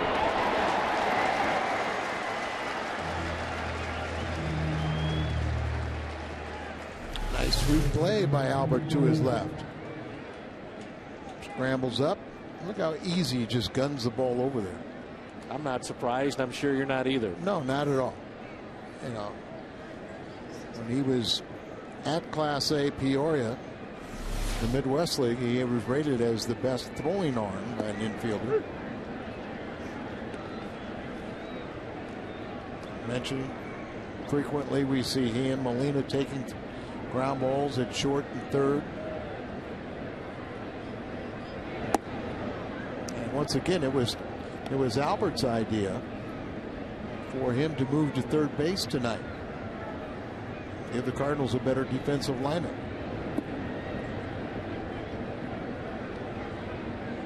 It's pretty unselfish, isn't it? It is, and you wonder how much longer it'll stay like this.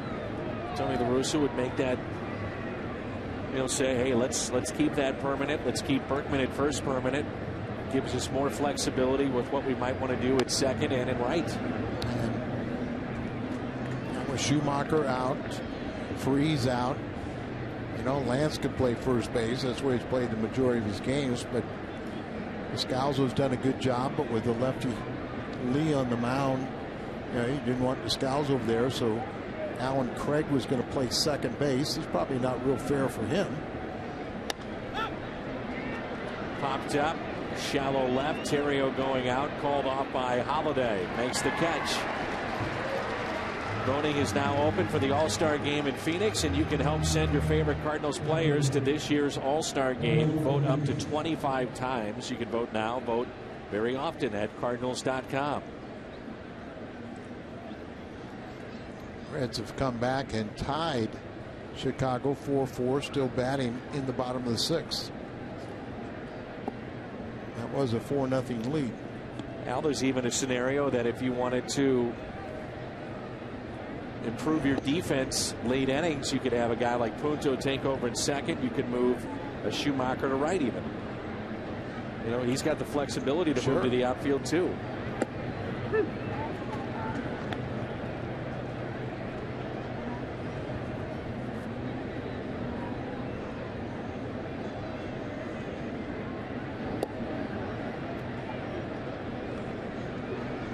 Is Jake Westbrook feeling it now, like he's gotten into a groove?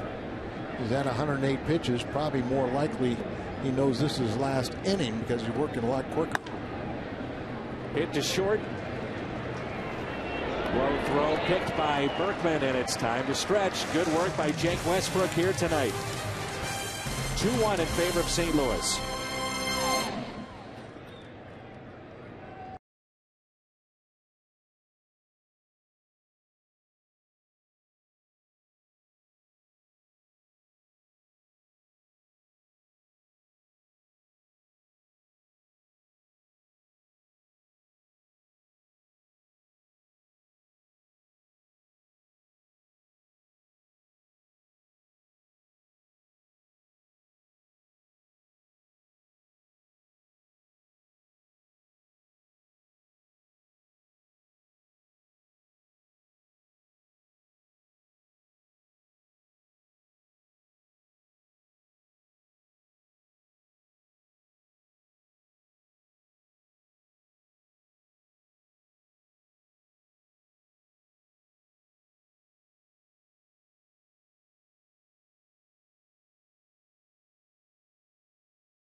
find the seat you want and the freedom to choose where you'd like to sit. StubHub is the official fan-to-fan ticket marketplace of the Cardinals. Nick Punto will lead it off, followed by the pitcher, Westbrook. At least his spot will be due up. We'll see if the Cardinals will pinch hit for him, and then we'll have Ryan Theriot. Tyler Green is at the on-deck circle. So close games you saw in that graphic. The Cardinals have struggled this year. They'd like to change that tonight. It's 2-1 as we move to the 7th. A strike at the knees to Nick Punto. Punto with the bases loaded, a base hit back in the 4th, and that scored Matt Holliday to tie it up at 1. And then a 2-out RBI base hit by Ryan Theriot. Punto with a base hit into right.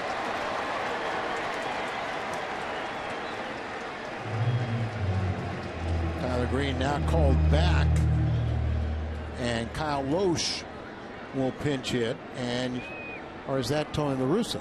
But no, it's Kyle Loesch, and you have to assume that indicates a total bunting situation.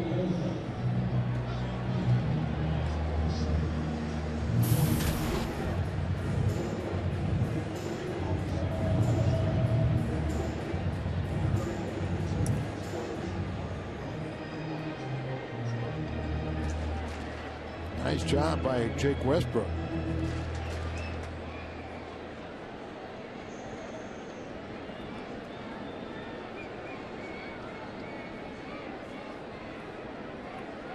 Very nice job. Gave up 4 base hits, and as Loesch pops it foul and out of play. This is the thing about Tony La Russa and pitching in the National League. If you're a pitcher and you're a starter, you have to stay in the game. You've got to be ready at any time. He may use you as a pinch hitter, guy to bunt, maybe run. He's done that a number of times in his career here in St. Louis. You carry an extra pitcher or two, so you have to have more versatility on your bench. Saw that previous pitch, the bunt attempt, as Lee elevated the ball hoping for the pop-up, but Loesch hopped it over the backstop, and he took the next high pitch. 1 ball, 1 strike. Punto is the runner at first. In at third, that's Valdez. Cliff Lee at 109 pitches here tonight. Charlie Manuel, is old school guy, and he's got the veteran starters out there. They're not looking over their shoulder. Loesch, a foul ball. Stabbed at it. 2 strikes, 1 and 2.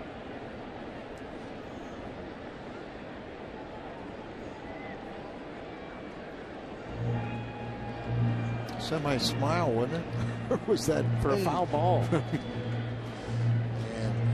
and some signs down to Oquendo, and Oquendo wants to relay him to Loesch. A lot of times you go ahead and you bunt with 2 strikes. And Tony always keeps the defense guessing. The bunt this time is perfect. Lee spins and throws, makes the play. Punto advances to second. Sack 1-4 on the play. Nice job by Kyle Loesch. It's a big run out there, big insurance run.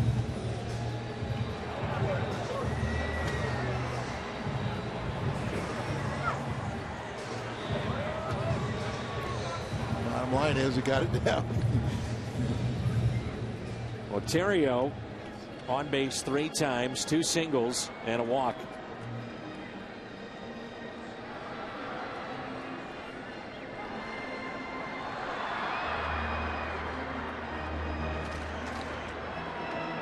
He's talking about, boy, that's pressure.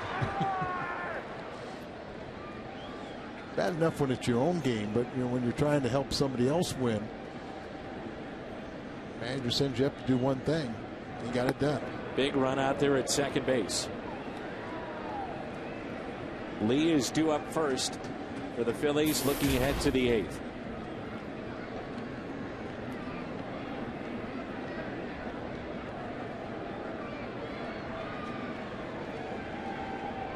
1-0 pitch.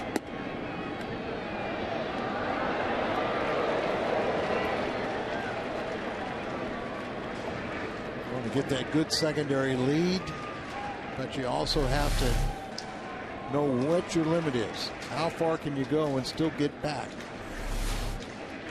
Now, Lou Brock would say you got back easily, you could get a little bit more. I'm going to introduce you to a young lady that Lou escorted up in our booth. When the Hall of Famer escorts you on your 90th birthday, that's something special.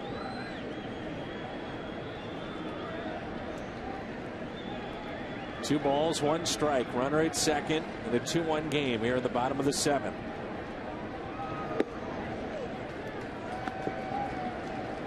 There's our 90-year-old birthday girl.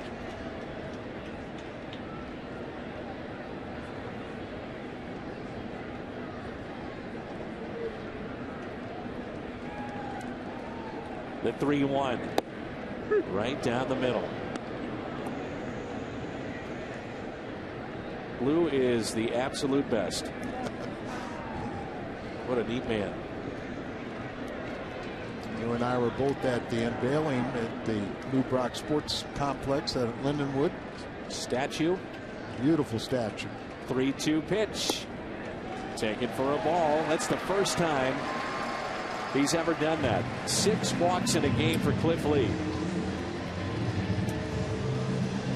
This copyrighted telecast is presented by the authority of the St. Louis Cardinals and may not be reproduced or retransmitted in any form. And the accounts and descriptions of this game may not be disseminated without the express written consent of the St. Louis Cardinals.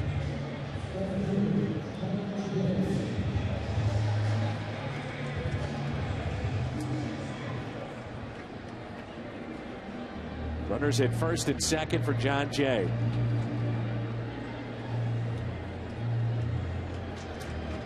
Could be his last batter. They got a righty warming up. Stutz.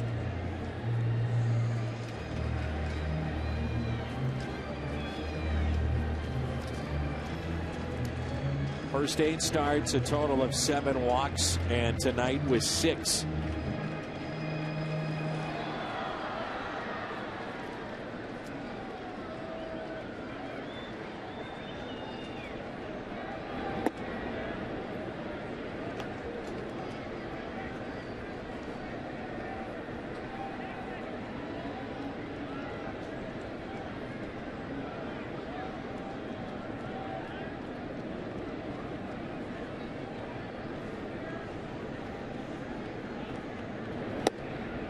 One ball, one strike. You've seen John Jay really hang in tough against left-handed pitching. Had a good road trip. 6 for 12 with a home run and 6 RBIs.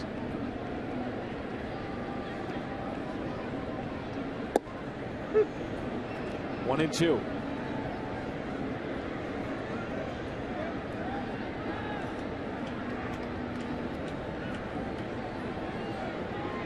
Pitch number 120 right here.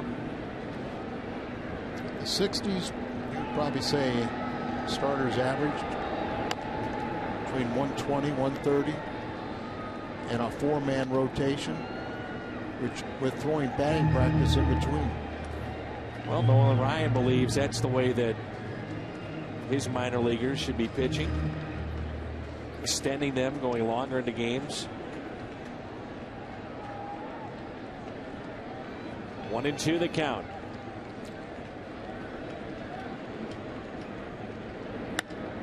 Line drive into center field for a base hit.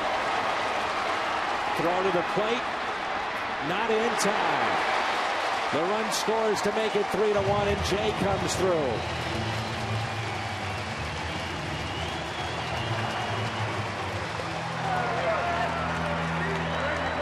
John Jay with the base hit into center field, and Jay picks up RBI number 9 into left center, and Nick Punto around third and safe at home.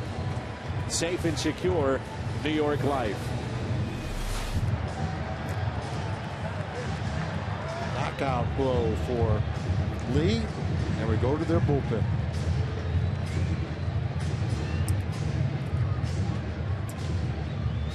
The right-hander coming in. Pujols 2 up. It's 3-1 in favor of the Redbirds.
And 5 innings, 3 hits, 4 walks, 4 strikeouts, and 1 home run allowed. Converted starter. Welcome to the game. You get Albert Pujols with 2 runners on, 1 out. Cardinals lead it by the score of 3-1. They've out hit the Phillies 6-4. Pujols is lined out to left and grounded out twice to short. A start at third base tonight.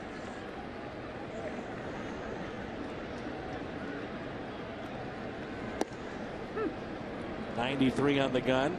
Stutz made his major league debut on April 25th at Arizona. Right-handed batters made 208 against him. Lefties 308. Runners in scoring position 250. Not very deep for Pujols. Be careful there. The 1-1 pitch did not go. Wow. Really caught a break. I thought he went. Yeah, I did too. Our buddy Wally Bell over there at first base.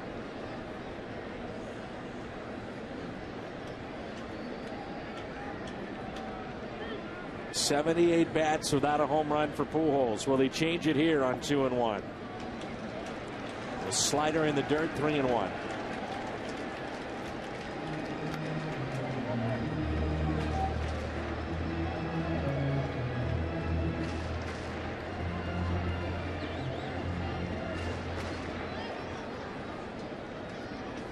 Last home run came against Cincinnati at home. The 3-1 pitch. Pujols grounds it too short. Out at second. And a double play. 6-4-3 on the double play.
Al that he walked six and a third, 6 hits, 3 runs, all were earned, and Westbrook matched him pitch for pitch.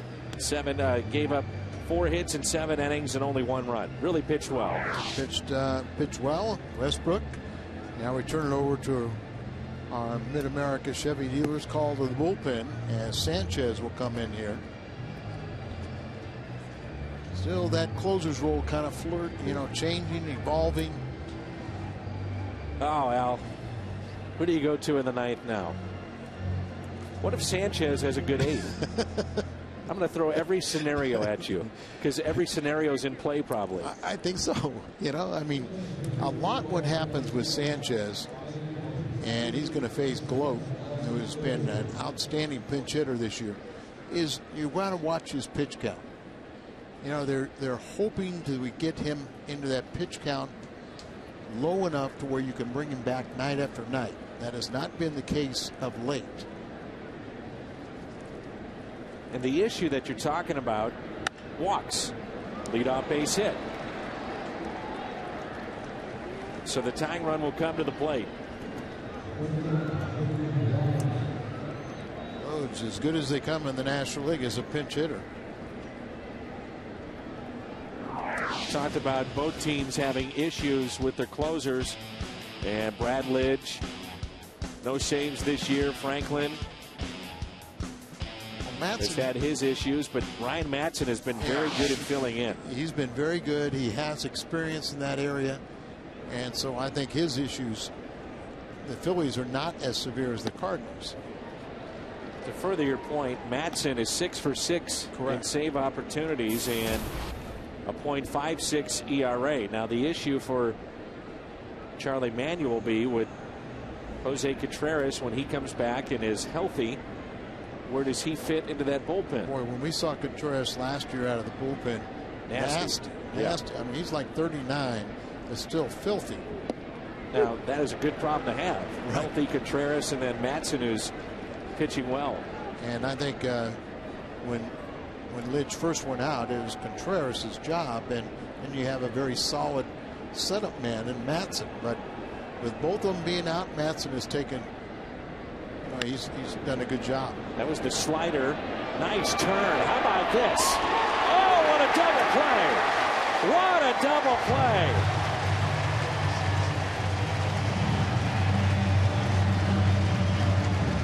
Got Trevor Miller warming up because after Valdez, you have Ibanez and Howard from the left side. So this will keep him in the game a little longer. Tough to double up and a very close play. Punto gets the feed to perfect feed, but a high throw. Ontario kind of flat-footed, didn't have a lot on that throw. How about Punto, though? Oh, what a play. That's a Punto play. There you go. That's a Punto play. We expected of him. And even now, Polanco still gets a round of applause as he's introduced. And was he out? Nice stretch. And he's out. He's out. There's the slider by Sanchez. 0-2.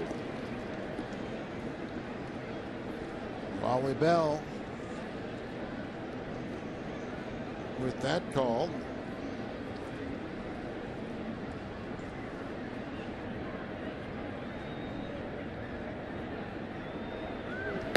Inside 1-2. 95 on the gun from Sanchez.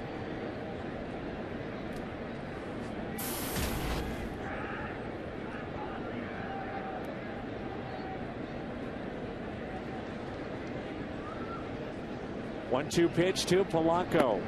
Slider. Got him. Sanchez with the strikeout. A little help from his defense.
Busch Beer and easy drinking Busch Light. By Bank of America, where ATM deposits are as easy as an infield fly. No deposit slip, no envelope with Bank of America, member FDIC. And by AT&T. Our crowd tonight of 34,884, 34884. J.C. Romero, the lefty, takes over. Polanco stays in the game over at third. It's a rare strikeout for Polanco. He leads the National League in toughest to strike out. Looked like that slider really backed up on Sanchez, didn't it? And he did his best, Placido, to try and get thrown out of this game, but it's a good thing he didn't, as Jerry Davis and he discussed the third strike, but stays in the game, plays out there at third. Misses on the inside corner. 1 ball, 1 strike on Holiday.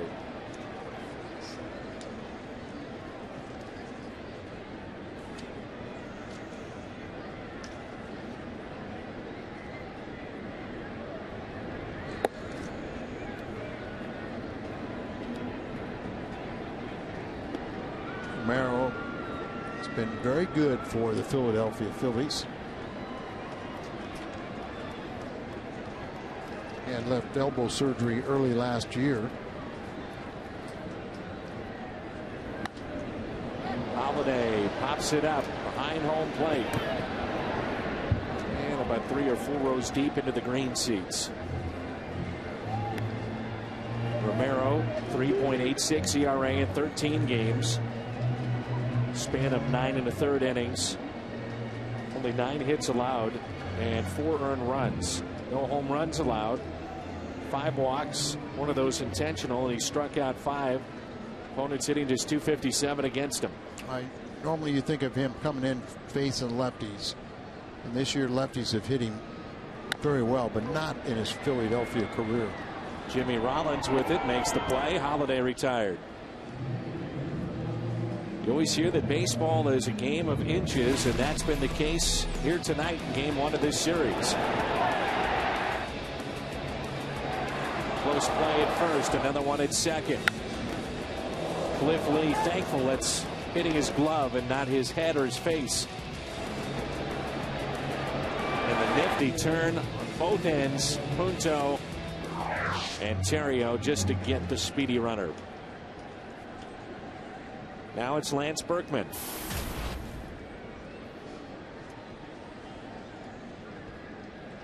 Berkman with a pair of walks tonight. And that's something that we should not be surprised with. Even when he struggles, he'll go deep into a count, doesn't mind hitting with 2 strikes, and throughout his career has been a guy that could draw walks and have a high on-base percentage. I think when he was 0 for 15 on the road trip, he still had 5 walks during that time. Inside, he's up to 23 on the year. 4 intentional walks. On-base percentage still well above 400. And you can see the Phillies are very concerned with him, bringing in Romero to turn him around. Also a lot of lefties on the Cardinal bench. Hit him? It did. So on a 2-0 pitch, Berkman is hit. On base again. Benjamin.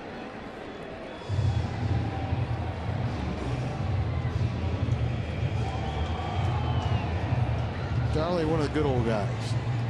I know you're a big fan of his. Oh, I am, and he probably was kind of a little shock to the Philadelphia media when he got there, and just his down home country humor. But they say that even with the media that can be so very tough in Philly, he handles them great. Yeah, he's won them over. Here's Alan Craig. I'm sure that in the back of Charlie's mind right now, thoughts and prayers with a very good friend of his from his Minnesota days, and that's Harmon Killebrew. Oh, with everybody in baseball. There's no one nicer than Harmon. And right now, Harmon Killebrew is in hospice care as he is finishing his final days in Arizona. dealing with cancer. 1 ball, 1 strike. Saw Dave Winfield the other day, Minnesota native. He said one of the main reasons that he wanted to play baseball, and Dave Winfield was a tremendous athlete in not just baseball, but basketball and football. But he said one of the reasons was because he had a chance to meet Harmon Killebrew and why he went into the game of baseball. 1 ball and 2 strikes on Craig. Now the Cardinals in this ball game here, the option to use Sanchez for the 9th, but they do have, it looks like, Salas getting loose out in the bullpen. And very interesting with the lefties coming up. Craig with a fly ball into center field. That you don't at least have Trevor Miller as an option to go through the first couple lefties.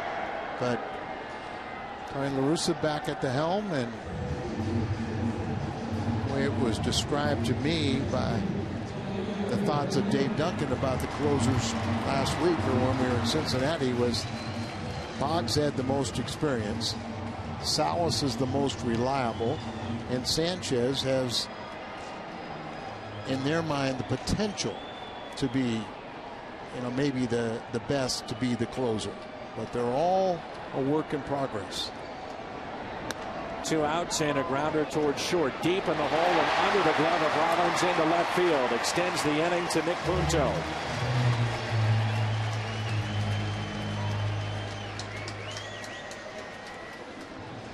You never know where the drive of the game is going to come from, and we get it off the bat of Yadier Molina, our Nissan drive of the game. It's been a big night for Nick Punto at the plate. Picked up the first RBI. A base hit against Cliff Lee in the 4th. He singled also in the 7th and started that dazzling double play in the top of this 8th inning. I guess I wasn't excited about it as you wanted me to be, but I think it's only because you become so accustomed and expect it from him. We were told that he is an unbelievable glove man at wherever you put him, and he has not disappointed. You're right. I went overboard, but no, you didn't. I still loved it. I think it was good too. I'm chastising myself. 4-6-3 on that double play. That's why we tried to recover with it was a punto. A punto play. A punto play. I was just surprised they were able to turn it with the speed of Rollins, and that was the only way, is to be able to get it out of the glove and transition that. He got it there quickly, didn't he? He did. Strike to Terrio. Reaching for it and taps it foul.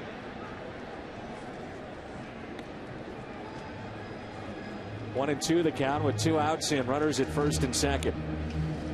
Go back to spring training when Cardinals were playing Detroit, and Jim Leland and all the coaches for Detroit looked at Punto and said, boy, you look great in red. You look great in red, and we are not going to be disappointed not seeing you field every play. Get out of the AL Central. Speaking of Detroit, they are right now arguably the hottest team in baseball. They're 9-1 in their last 10. They've won 7 straight. 2-2 the count. Looking ahead, we'll have Ibanez, Howard, and Mayberry Jr. due up for the Phillies in the 9th. It's 3-1 St. Louis. Cleveland have been rained out a couple. Cleveland been rained out a couple games, and they've taken it out on Kansas City, who was rained out yesterday.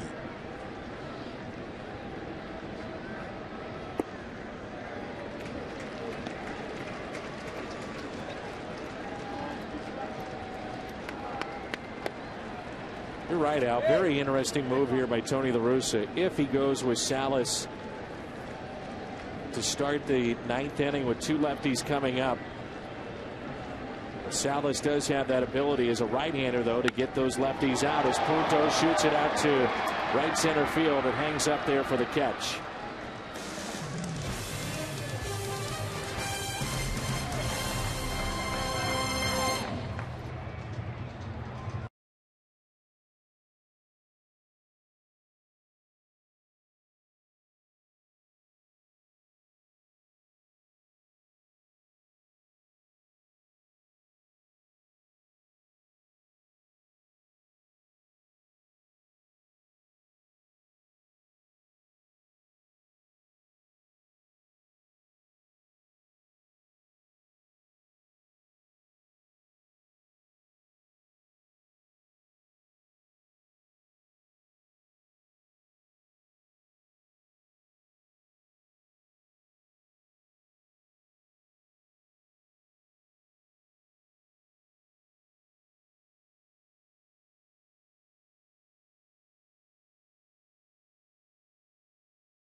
Missouri Lottery Cardinals Live. Pat Paris, Rick Horton are standing by.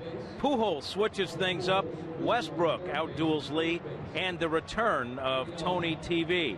That and more coming up after the game. Albert Pujols back at first base, and we go back to the booth. And Dan and Al, guys. Okay, Jim, thanks. And let's give you some of the changes here with Pujols moving over to first, as you mentioned, and Descalso takes over at third base. And Fernando Salas is in to try to close it out. It's 3-1 in favor of St. Louis. 3 for 3 in save opportunities. And Ibanez will be the first hitter. You know, you look at the loss of talent, which has left the Cardinals with one lefty out there. And also thinking about McClellan moving to the rotation, a right-hander that was very effective against the lefties. But flying under the radar in that department has been Fernando Salas. Even a year ago, very good against left-handed pitching. So that's why I'm sure Tony makes the, or against left-handed hitting, excuse me, makes this a little bit easier to make that move. Lefties are 4 for 20, 200 average against Salas. He has walked 4 of them. You got a 3-1 game, and you got Ryan Howard on deck. You've been able to pitch around him because you were, you know, Westbrook did a good job of pitching around him as he kept the guys off the base in front of Howard. 2-2. And I think also, you know, Trevor Miller is their lefty specialist, but right now he's in a little funk as he had a bad stretch. He's gotten a little better. Didn't get the last lefty he faced. So Tony's going to go with someone that he has confidence in, and would be a big plus he gets through this inning. And that's a big plus. A strikeout to start the night. Ibanez 0 for 4 tonight. Great movement on this last pitch. Ball just running away, and kind of a little screwball action as it runs away from a left-handed batter. Gets on top of the pitch, and a big strikeout there. Now Ryan Howard cannot tie this game. Howard has walked 3 times. You have the ability to go right after him. Even if he hits a home run, he just gets you 1 run down. And you're right. This is a situation now. You don't walk him. You go right at him. You got to go right at him. And you know, if he gets hit his way on, so be it. But if you walk him, then you're bringing up the tie and run, potential tie and run. You go right after him, the percentages are you'll get him out. Charlie Manuel's got to be thinking right now, what do I have to do to jumpstart my offense outside of getting healthier? Only 5 hits tonight. We talked about Halladay going the distance ball game over the weekend that they lost. And back-to-back complete games and lost both of them. In the air out to center. Near the wall and trapped down by Jay. Makes the catch on the run. That ball was smoked.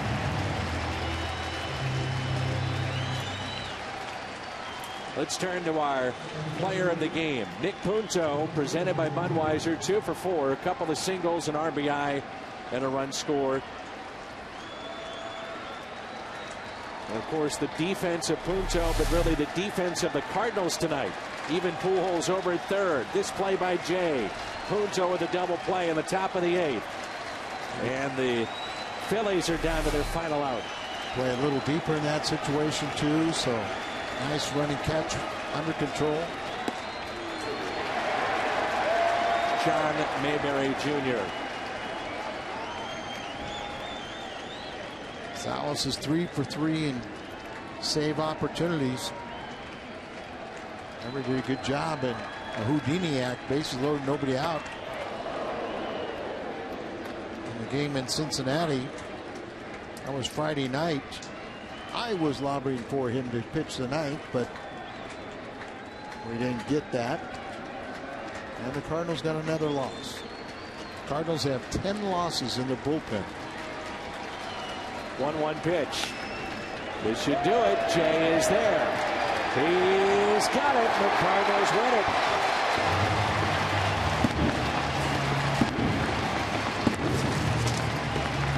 Solid win. A real good win. Get back. You had a 3-game losing streak. Get back to the winning ways. You had a tough pitcher. Westbrook outduels him, and you look forward to tomorrow night. Cardinals face Oswald tomorrow. They'll counter with Garcia. They take game 1. They'll look for a sweep tomorrow night.